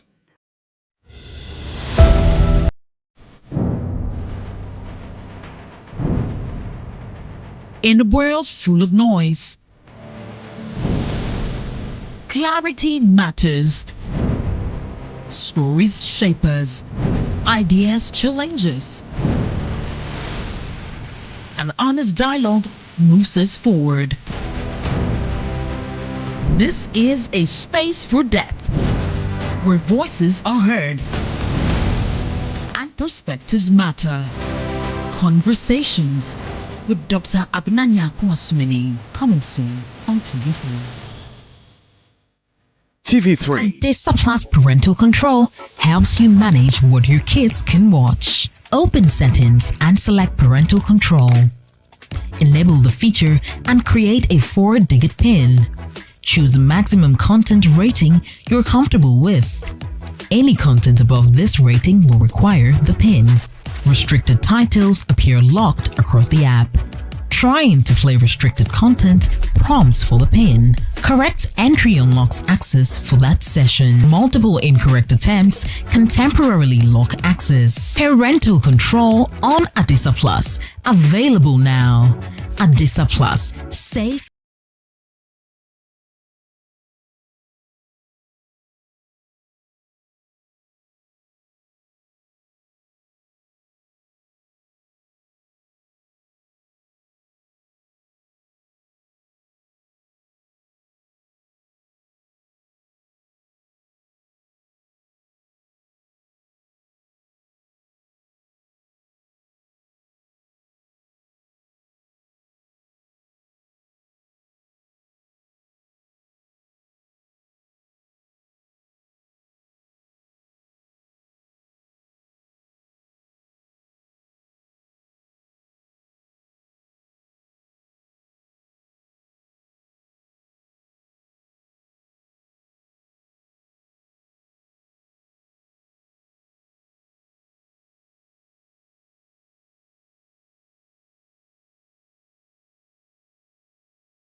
Welcome back to Key Point on TV3. Thank you. The messages from Echo Annan and then also Selassie watching us on the Voice of London television in the UK. A number of you from in the UK sending us messages in this regard and the issues that we have talked about. Thank you very much. Colonel Festus Abuaji, retired Colonel, was notifying us about we going off DSTV. Yes, that I think you got that message as well. The presidential candidate. The DSTV, our channel had a little issue, but the technicians have worked on it, so we are back on DSTV channel 279. So please, you can watch us there. As always, Key Point is probably brought to you by GASEM, the nation builder, and also Bank of Africa. Activate your dormant account with Bank of Africa. Enjoy our refreshed products and services, including our enhanced SME support facility, the dollar debit and credit cards, and many more. Kindly reach our call center on 0302 429 333 or 0302 496 690. There was 0302 249 690 or chat Fafa at www.boaghana.com. Bank of Africa, as strong as a group, as close as a partner. And I am clothed this morning by Kogra Clothing. You can call them for this outfit and many others you see me wear on Saturday morning on Key Point. Call them on 0244 238 341. 0244 238 341. As I indicated, we're trying to get through to Dr. Papa Kwesi on this GN Bank restoration of the licenses, as was the outcome of the appeal and the ruling by the appeals court this week. Joe Jackson is financial analyst. Joe Jackson has been here listening to the matters as it unfolded earlier today, but thank you for joining us. We'll still have to go ahead without him. But first off, let me find out from you how the path for restoration of GN Bank is going to be, and taking into consideration how this whole financial sector cleanup took place. Well, good morning to your viewers and listeners. I think it's important for us to differentiate between two things. A bank is not a license. A functioning bank is not a license. A functioning bank is credibility, trust, is capital, is liquidity, it's the staff who work there, it's the premises that are used. So, in truth,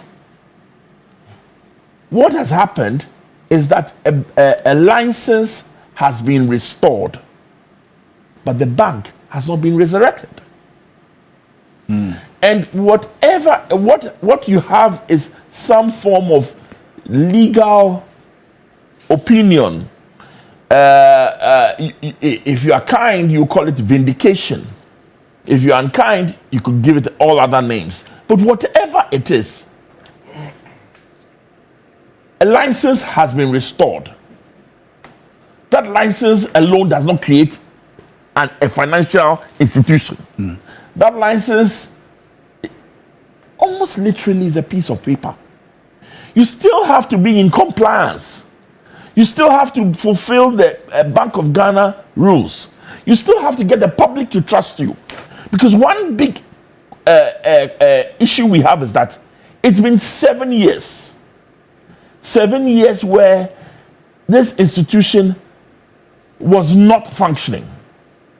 7 years where the customers have moved on and found alternative ways of conducting their financial services. Whether the ways were as good as this was or not, they still found a way to cope.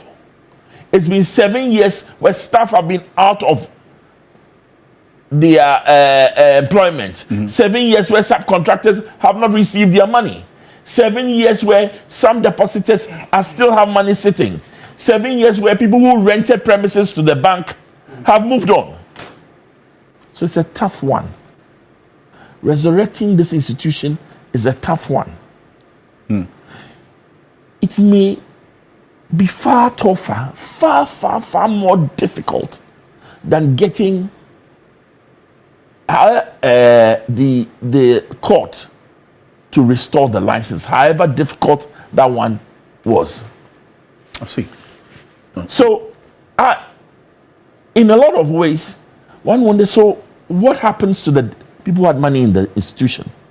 What happens to the staff who lost their jobs? What happens to vendors? I know several vendors who have monies locked up and suffered, and some of them are just about recovering. I don't even know whether all of them have recovered from this situation. So it's a tough one. It's a tough one. You have restored the license. Just maybe what you have is leverage to negotiate, leverage to ask for damages, leverage to a license to maybe find another investor and move on. Damages paid by who? The taxpayer, government, essentially? Because well, if the license was taken away illegally, multiple people have been damaged. And that's a completely different case. I mean, people have suffered. The shareholders will claim value was destroyed and I've lost value. The depositors will say my money has been locked up. And so what do I do? The vendors.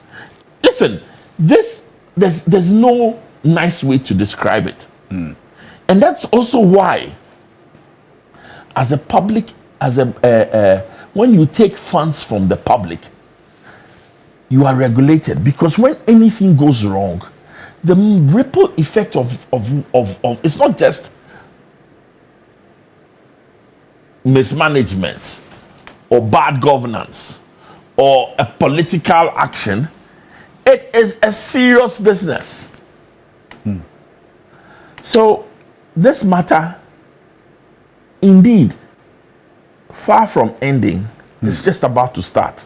And considering the fact that there are a number of other institutions whose licenses were taken who are in court challenging it, how does this particular outcome, although no two cases are the same, but how does this outcome also tell the manner in which the financial sector cleanup was carried out, the social cost that was borne with people losing their jobs, and what we are seeing now? You see, let's be clear about two things. Did we need a cleanup? Yes. Was the process, and listen, is an unequivocal yes. Was the process that was undertaken fraught with a lot of issues? The answer there too is yes. So there's no easy way out. A cleanup needed to happen, right? And even as we speak, our financial sector is undergoing major changes. There's a new framework out. Institutions are being asked to look at themselves and decide the way forward. All that is important. So it was the how and the process that was the challenge. That's the only one we can debate. But as for whether it's like you go to hospital and you are ill, we can debate whether we should give you this type of antibiotic or that type of antibiotic. But we cannot debate that you need to be fixed up. And over 30 billion was spent in this particular process. Again, the 30 billion is part of the process. Because we can argue ad infinitum about whether we needed to spend 30 billion, whether the 30 billion was efficiently spent or not. But whatever it is, other institutions who also took the central bank to court will be energized by this ruling to pursue that. Because frankly, it opens the way for damages at the barest minimum. Even if you don't want to, because you see, resurrecting your institution is a lot of effort. And you even have to ask yourself whether, am I resourced? Am I equipped? Do I have the energy to resurrect my institution? Because you're going to need money and other things. Thank you. Mr. Bento, 30 seconds on this. It is not a bad thing if somebody has looked at the facts and they decide that they will restore the license. But like Joe said, the license is just one thing and there's a lot more to come. I really have a worry. And my worry is that the president made a promise that GN was going to get his license back. And somehow the judiciary kind of fulfills the promise. You know, it tends, we are in a system where you can see a lot of things that start political, okay, end up, being, done in the judicial system, etc. Some of it may be a bit worrying. But What I want to say is that, look, they should make very good use of this chance. We have made many attempts in the oil industry, filling stations. There was a time the foreigners were, dominating Eduji's industry. We gave a lot to local people, and then we started having contamination. There are people today who only buy from foreigners. In banking, we liberalized, gave it to locals. Right. We ended up with problems. Now we are back to the foreigners. So please make better use of this. Right now we are giving out our minds to local people. Same thing. Let us do the things that will make us succeed, and not just because we are Ghanaians do anything anyhow. Thank you very much, Kofi Bento. Thank you, gentlemen. Mr. Jackson. You agree thank with you me, so Abi? much. Miracles Obaje. Godwin Tomato. Thank you, Lamati Kwebo. And thank you to you, our viewers, as well. We're back again next week. I am Alfred Akanse. Sports is up next. Stay tuned.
Giovanni. Yes. He looks elegant and handsome. He's so calm how he talks. It's not so romantic. It's looking good. He's 10 over 10 minus nothing. Very respectful. Yeah. My idea is that.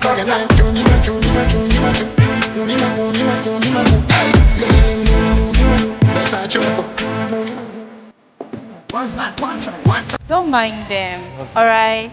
I love you, baby. I don't know. I think I'm falling for him more.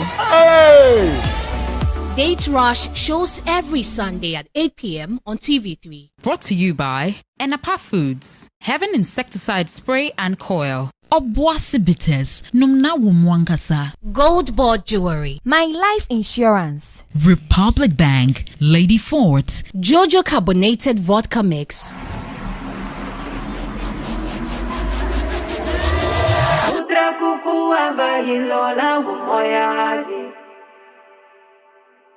Live from Grand Arena here at our Accra International Conference Center, it gives me so much pleasure to welcome you to the 27th edition of the Telecel Ghana Music Awards. We've listened to music that have moved our souls and our hearts and spirits. This is Ghana Music's biggest night.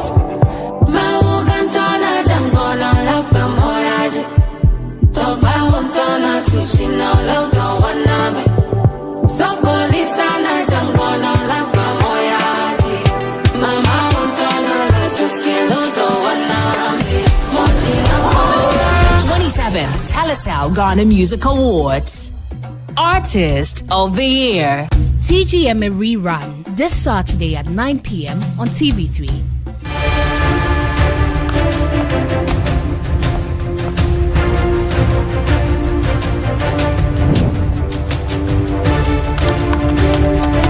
This is the show that brings finality to all the critical issues. It is the stage where all the facts are checked, issues thoroughly interrogated, opinions shaped, and debate settled.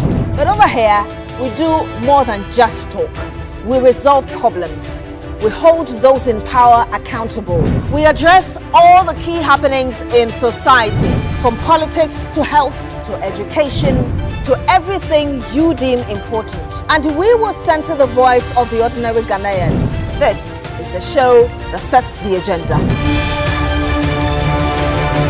Agenda shows on Tuesdays at 9 p.m. on TV3. Brought to you by Bank of Africa.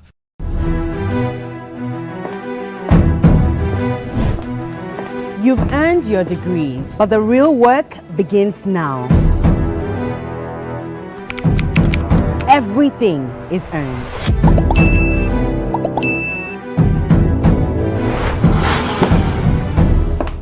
The doors to the corporate world are now open. Every moment will test you. There are absolutely no shortcuts. 12 interns, 10 weeks, 1 shot. Are you ready to become an icon? Let's see who becomes the next top intern. The Top Intern Season 3 premiering Sunday 24th May at 5:30 p.m. on TV3.